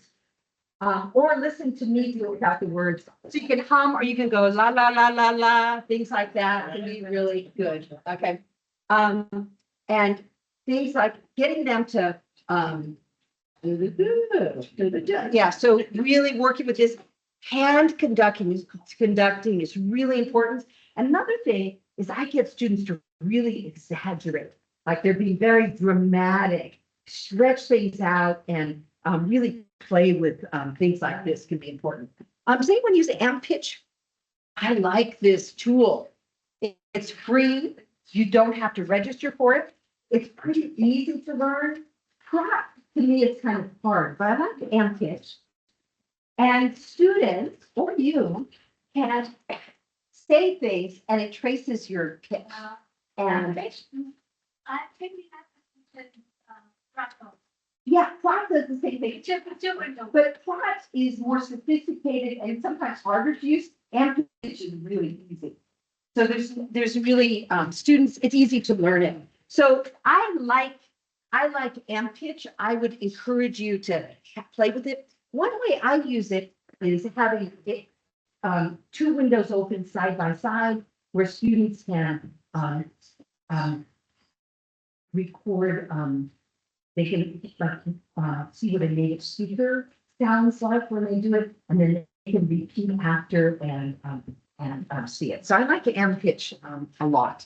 So I highly recommend it. Okay, and then another thing is just, and of course, American English is different from other varieties. So let me ask you, is this rising or falling, rising or falling, rising or falling? Where are we going, up or down here? This. Rising, falling. So in American English, this would be falling, right? What time should we leave? What time should we leave? Because if I go rising, what time should we leave? It means I forgot or I didn't hear you, something. That's American English though. How about this one?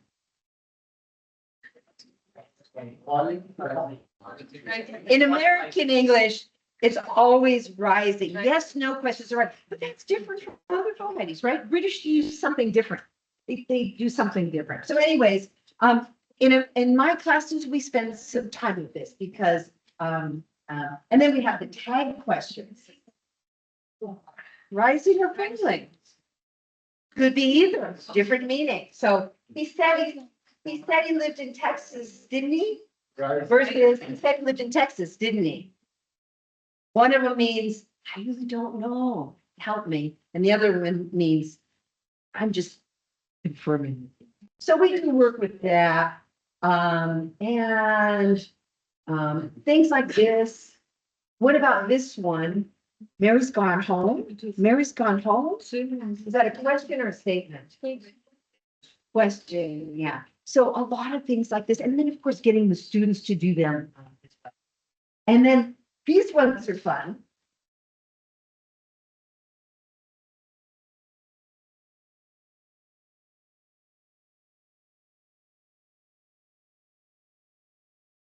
Yeah, the pauses are different and the intonation. Does somebody want to try 1A?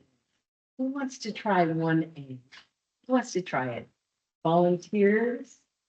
Go for it. Go for it. Yeah. And it's like that chart is incomplete. Okay, and then how would you say the second? Same. Second. Alfred. Same. Is it gone? Nice. Yeah, you guys did a great job. So things like that to show students how important it is to pay attention to the rise and fall. Sorry. Okay, so I think I told you when I work with, thanks. When I work with, visiting scholars and faculty from Pakistan that end up at University of Oregon for different kinds of programs, I I thought the most important thing was getting them to slow down and speak in smaller thoughts when we're speaking to Americans, because they were there, giving presentations and things. And so, of course, quotes are a really nice way to do it. So we've got a long quote here. You don't want to say that all in one breath. You want to break it up. What if I do this? Why don't I ask you right now? Can you look at that first quote? Tell your neighbor where you would pause. Where would you pause? And each time you pause, it means there's different prominence in each one. So talk to your neighbor about number one. What would you do for that moment? I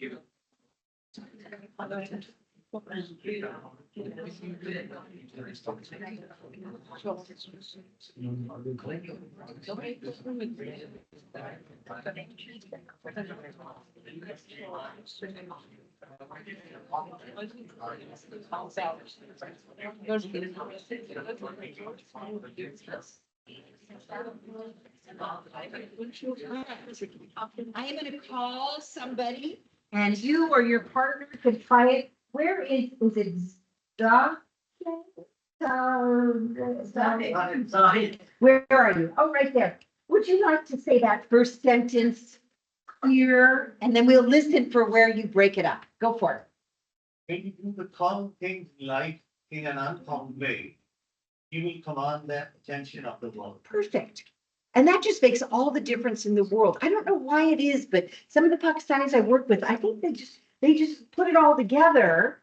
But that was perfect. So it's so easy to take. So thank you. And then I got this out of the news. The news has just been so terrible in so many ways lately. It was like the only positive thing I could find. This story about this elephant. And so these are the kinds of things I do with my students. I try to find like long sentences, and I say, imagine you're reading it out loud or you're reporting on the radio. Like, how would you do it? So take a minute, look at this first paragraph, do the same thing. Where do you need to pause so that you would be able to say it in a really clear, natural way? Take a minute.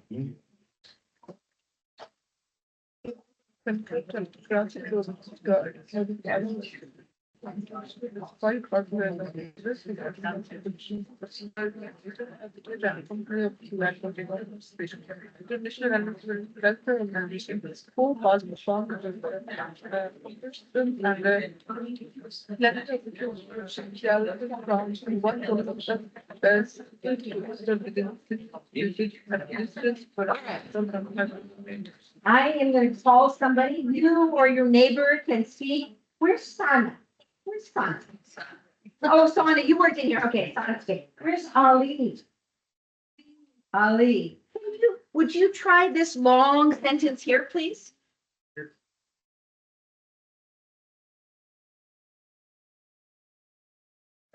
Elephant kept at the Karachi Zoological Gardens for Scala, but she visited on Tuesday to the safari park, where she gets kept in a similar to a natural habitat. The counting of two animals from her species. Beautiful. Yeah, that is just the way you can just present. So it's slowed down, taking your time, prominence. So I think it's kind of a pacing thing. I think on the West Coast in California, we have to talk slowly. So when people come and they're talking really fast, it's hard. So that was a beautiful example. Okay, so that's the kind of work I do there. So we're getting close to 4 o'clock. So I think we're going to do our very last activity, and it's kind of extravagant, but I'm going to try anyways. We're going to do a fluency circle. Is that my fluency? Okay, we're going to do a fluency circle. And, to do it, so this is our, okay, this is kind of an odd shaped room, but I think what we'll do is we're gonna take advantage of the fact that we've got this. So let me just do a quick, count. How many participants do we have over there? 2, 5, right? We've got 5 participants. 6, 8, 10, 12, 14, 16, 18, 20, 22, 24, 26. Oh, okay, so, you're gonna. Okay, great. Okay, so, oh, now I lost my, how many were there? How many in the group? 28. Okay, so 14 and 15. So 14 of you are going to form the inside circle, and we're going to be in here. Be careful. It's uneven. And where's the really treacherous one? Is that the danger zone? Watch out. So 14. So let's go 1, 2, 3, 4, 5, 6, 7, 8, 9, 10, 11, 13, 14. You are the inside circle. You're the inside circle. Come on in. Come on in. And here, and then, yeah, come on in, you guys. Come on in. You're gonna form a nice oval. Okay. All right, come on in. 14 of you are going right. Yeah, go right on in. Form a circle and then face out. It's kind of like a big oval. And just be careful of the sharp edges and the uneven corner. Nice. Okay, come on in. You guys are the outer circle. So we need you. Oh, I forgot to tell them. Okay, chairs are kind of in the way, but we're gonna make it work. So, yes. Yeah, very nice. Come on in. That's it. Okay, and then turn around and face the outside. And then you are the outside circle. So you have to find, yeah, turn around, look out. Yeah, I mean, you can just be right here. You guys find someone and stand across. So some of you gotta go on that side of the room. Yes, right across from somebody. You guys have to head over there. All right. And there should be somebody directly across from you that you can talk to. Okay. Yeah, the furniture is kind of inconvenient, but we're gonna make it work. All right. How are we doing? Come on, you guys. Hurry up.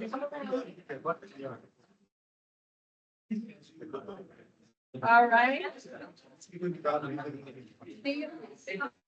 All right. Everybody should have one across from now.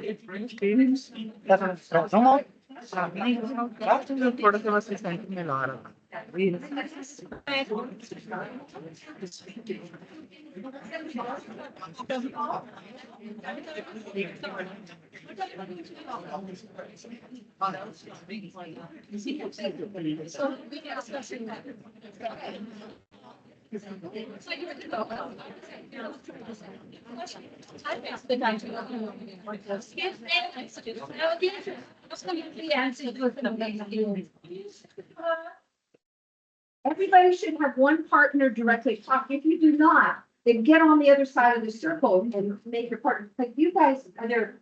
Like, yeah, one of you's got to go on the outside. You stand on the outside. Yeah. Yeah, we have too many people on the inside. We got to go on the outside. And then otherwise they're fine, right? Yeah. So you can go on the outside of it. Okay. All right. We are ready. So one thing is that you need to see the inner circle. Inner circle. Here's your topic. Okay, inner circle. And then, I also just forgotten about sample. Inner circle only. Outside circle, just listening. Just be good listeners and nod. Inside circle, you have 1 minute. 1 minute to talk as much as you can about this topic. So anything that you saw today, or got today, or you heard from your colleagues today that might help you with pronunciation. Hang on.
Inside circle, that's pretty good. If you didn't get a part, so why did you?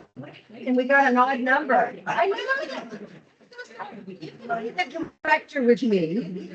Okay, inside circle, good job. You're going to move one space clockwise. So outside circle stay, inside circle, yeah, exactly, clockwise. So you're gonna go over there. So you have a new partner. Yeah, that's your new partner right there. So perfect, okay. Inside circle, same topic. What happened? Did we miss some? Why are we? That's odd. What happened? You moved one person, right? Just one. This is one. Yeah. What happened? Come back. Yeah. Okay. Inside circle, same topic, 30 seconds, begin. Okay. So we took. Next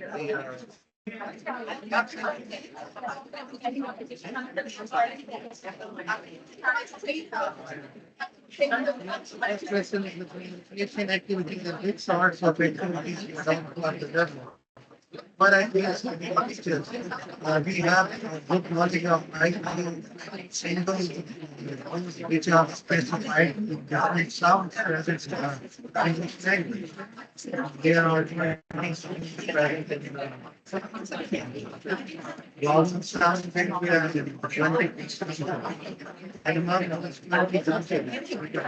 and 12 years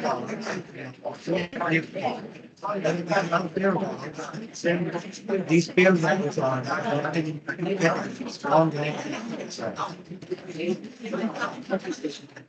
Inside circles. Inside circles are still the only speakers. Outside circle, you're just listening. Okay. Inside circles, move one more space. Same way. Same way. Okay. Inside circle, you were the speakers again. Same topic, 15 seconds. Okay. Yeah.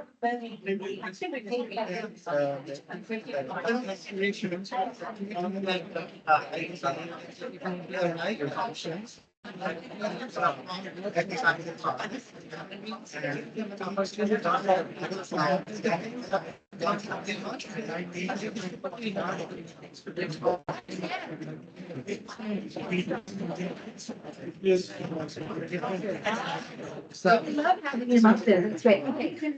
Outside circle. Can somebody tell me something they heard just from the outside circle? Can I get one example from the outside circle? What did you just hear? Can somebody from the outside circle share something? Group activities are good for Group activities, okay. What did you hear outside circles? Give an example. What did you hear? Activity was very helpful for learning the stress and intonation pattern. Okay, very good. Let's hear one more from this side.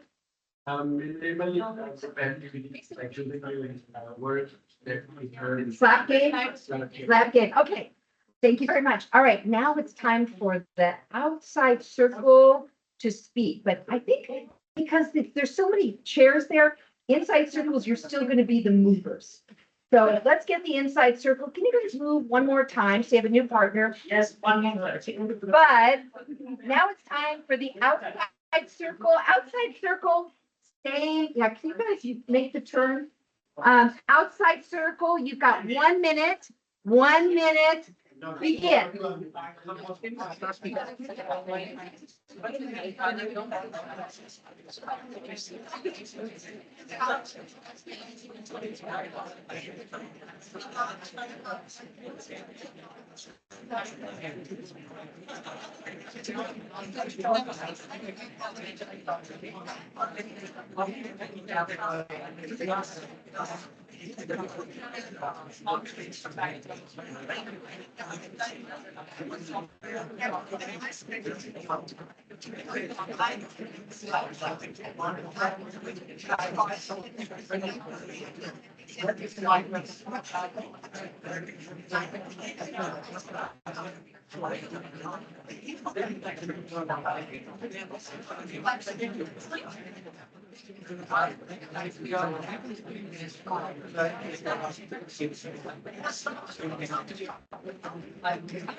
One time, circle. Outside circle, same topic, you're the speakers, 30 seconds, begin.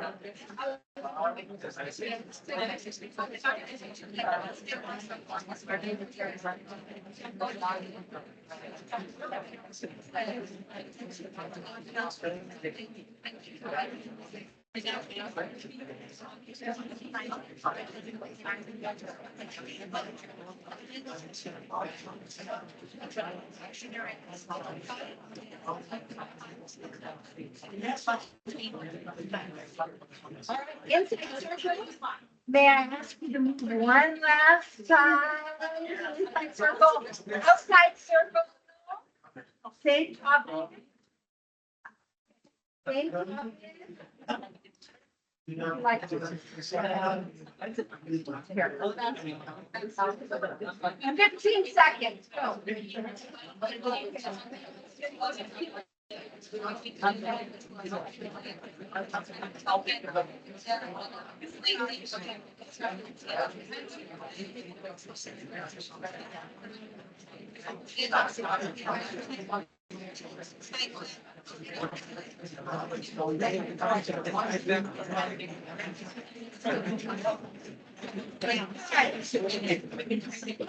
Circle. I hear just a couple of things that you heard. That was really fast and a lot. What did you hear? Watching videos and then reproducing. So shadowing. I love it. What else? Age groups, making age groups of the students. Making age groups. Can I get one more? Anything else? Did you heard from the outside group? Also, Go ahead. What did you hear? So first it's making teachers and also Teaching both. Okay. So that was very crazy. Thank you so much. I'm so glad you were left out. I know. I need to get the whole time. All right, you guys. So have a seat, relax. I'm going to put my last slide that has the QR code for the slides and the resources. And then we are done. Great job, you guys. Thank you for your.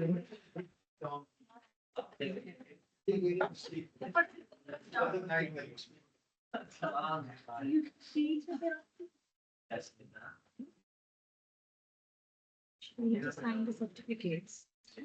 Should I give you right now? Sure. Yeah, I can do them now.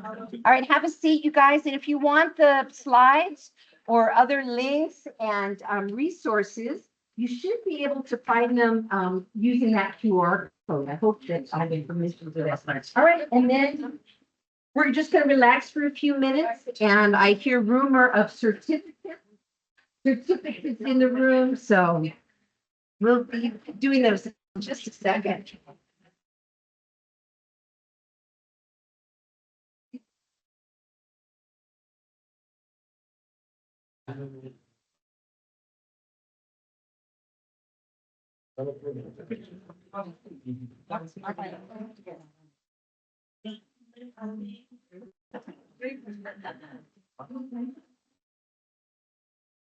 We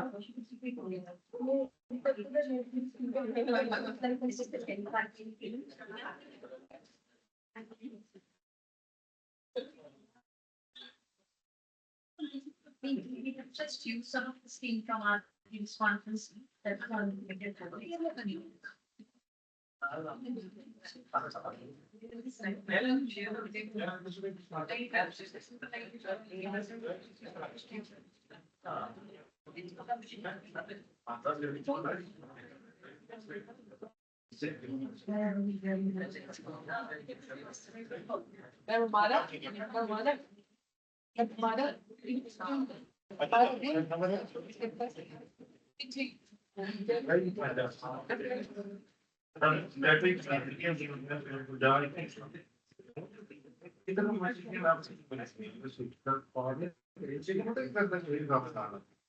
Yes.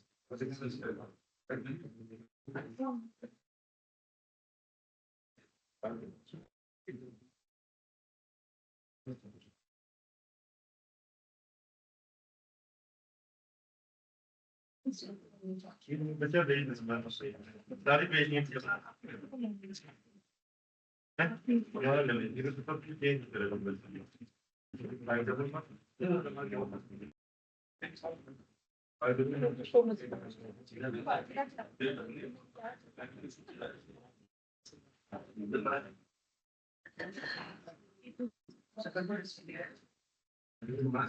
May I have your attention?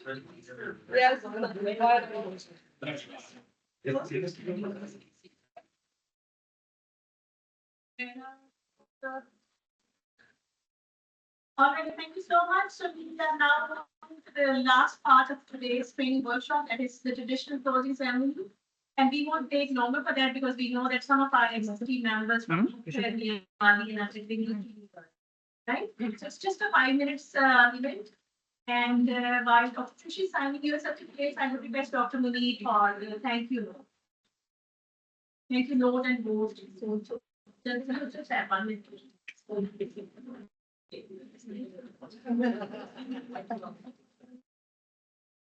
Thank you so much, Dr. Rashtra, for all the in fact, it's great pleasure and almost excitement and gratitude. I express our heartfelt thanks to only Dr. Page for her exceptional workshop on pronunciation pedagogy. Well, dear friend, as you know, Dr. Page, she is an expert in pronunciation pedagogy, and she always displayed her enthusiasm, and that led always a lasting impact on all of us. We are observing and teaching methods for a couple of weeks, and I'm sure you will equally enjoy her inspiration. She is so committed. She's having an attitude of never tiring attitude, and right from morning till evening, she delivers her lecture with so much enthusiasm. Today, she talked about pronunciation pedagogy and delighted us with the various curriculum choices that we can have in Pakistan. She introduced very friendly and also learning platforms, I would say. And above all, I was really excited to know about the advices of different phonologists from the state, how we can make a better learning platform for pronunciation teaching.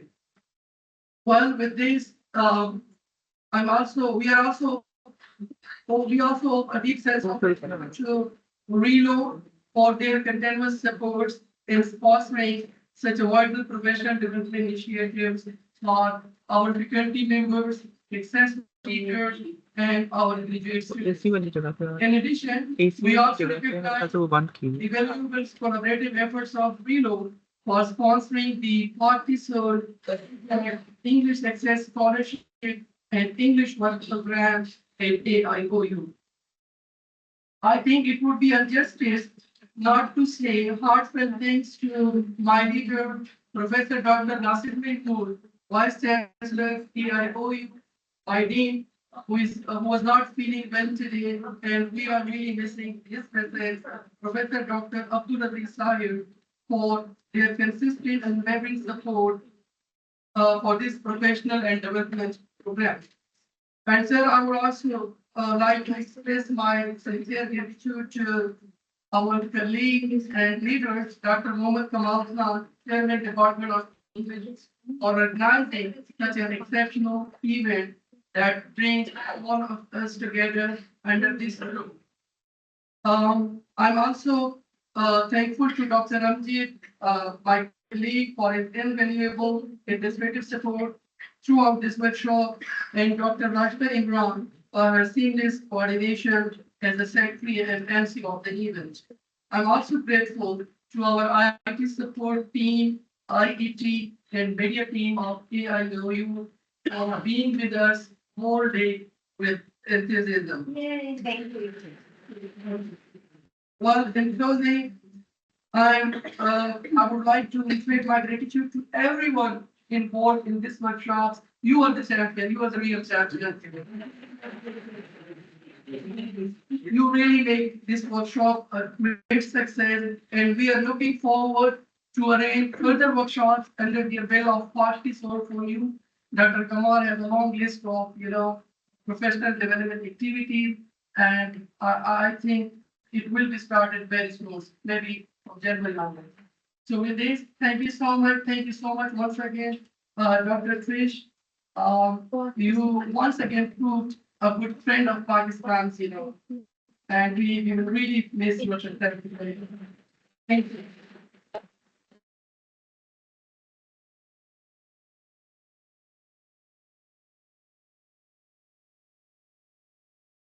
Thank you so much, Dr. Lee, for your great concluding remarks. I will now request the Honorable Trainer, Dr. Patricia Trish, to present the certificates to the successful participants, and I will also request Dr. Kamal Nanchi, of Department of English, to facilitate and advise in this certificates distribution ceremony. So I'm going to call up your names one by one, and please quickly receive your certificates. I will also request Dr. Lee.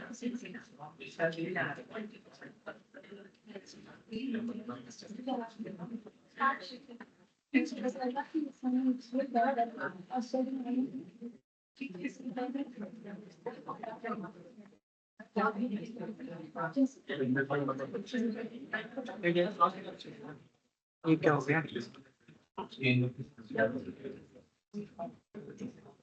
चढ़ गया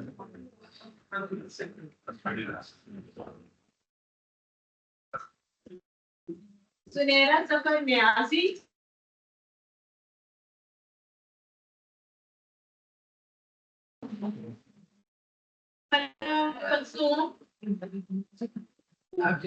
क्या तो मिलेगा क्या पता नहीं भैया अरे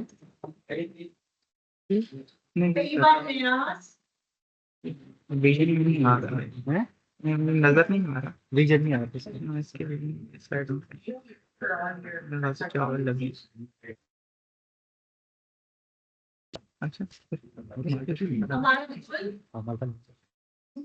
एक है H9 Pro Max ये बताएंगे ये मेरे पास वो ब्लूटूथ ऑन के है ये सब इसका Tushama Faraz.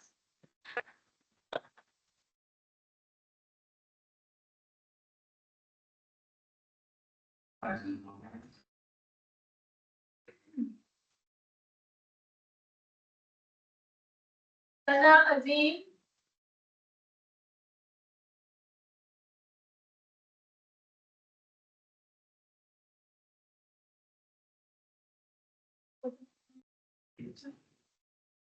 Bin Hajuddin.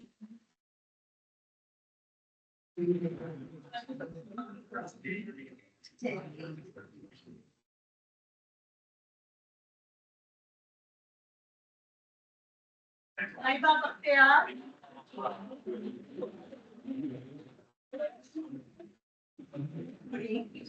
Please care for your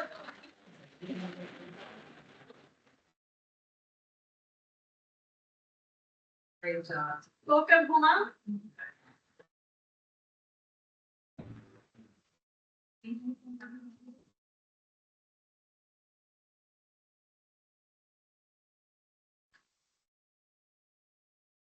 Amna Ahmed.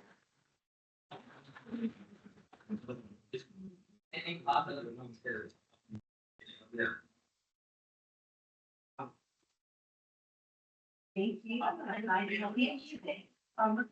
We have a wrong. Oh, I'm so sorry. Let's get this right. We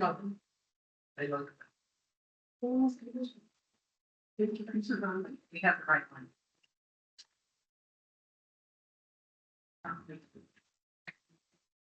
Muhammad Ahmed Aman.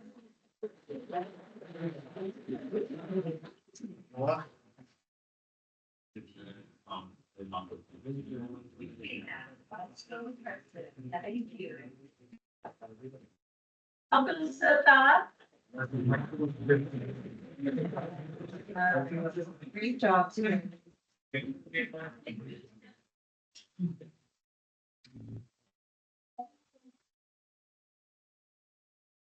Here's my saving period because I still did it. I'm going to die. You ready now? You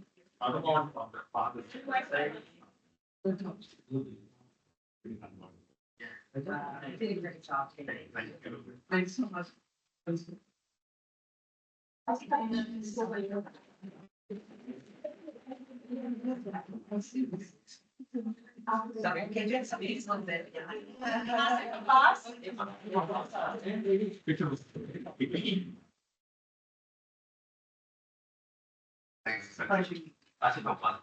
Zahir Saleh.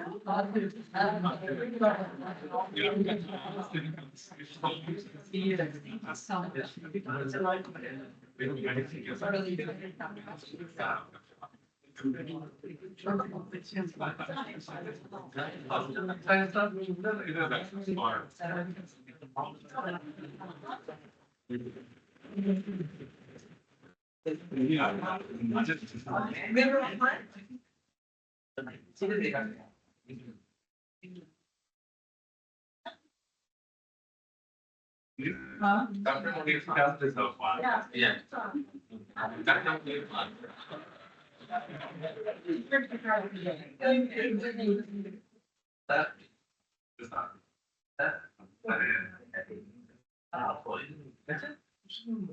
Shahanullah.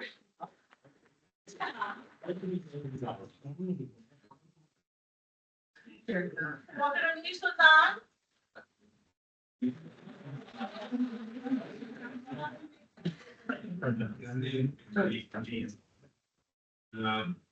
Very rich. Whoa. I'm working with you again. Dr. Usman.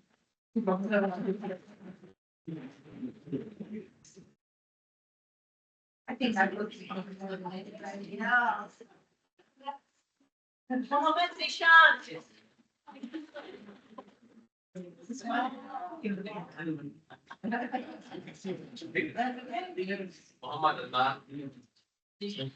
Muhammad Adnan Akbar.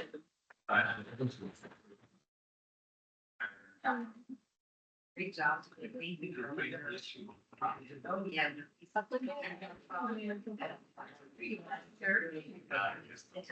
Zahir Sultan.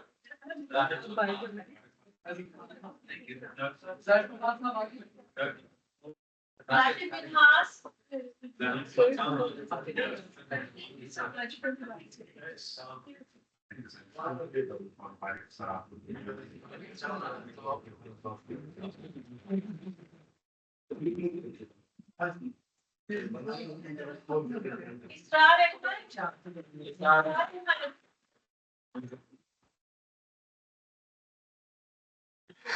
Abu Huraira.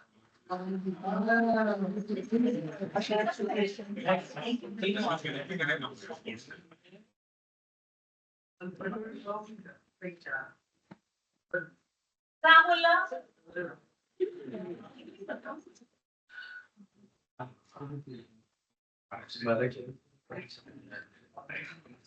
Ataullah.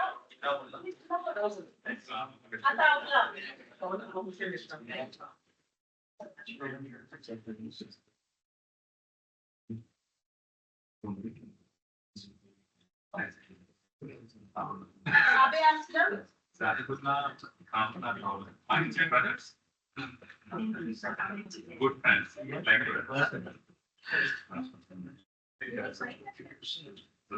Thank you so much. Abe Aslam.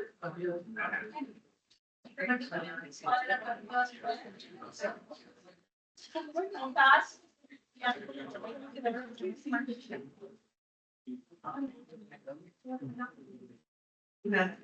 That was a very polite answer.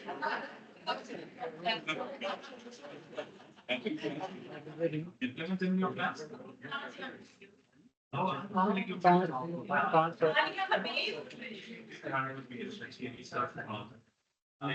I'm just wondering, yesterday when I was talking about, she used that Montreal post item.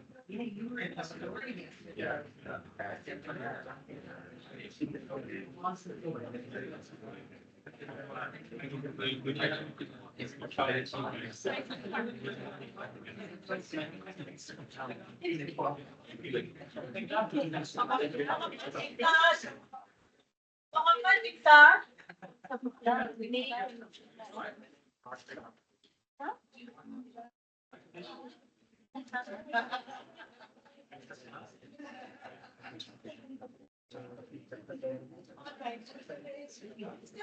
Participant who has not received his her certificate. I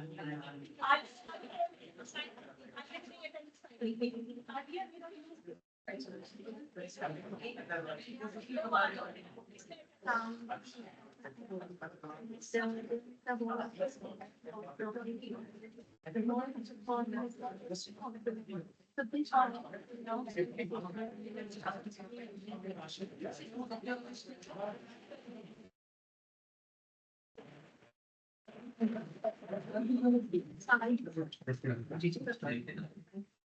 Come on in. she was doing that.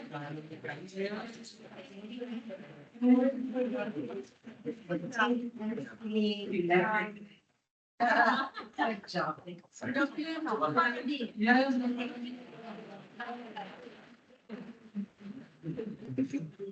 Director access.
I won't want you to cover me. You redeemed yourself.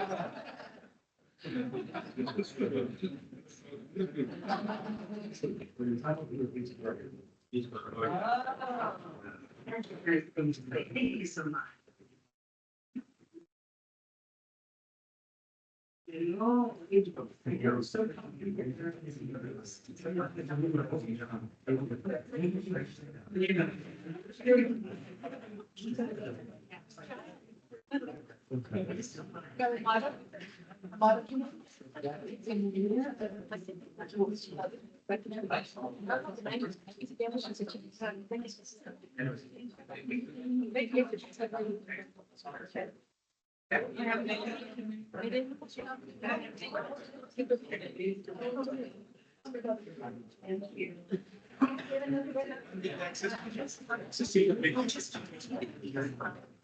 we are. Thank you for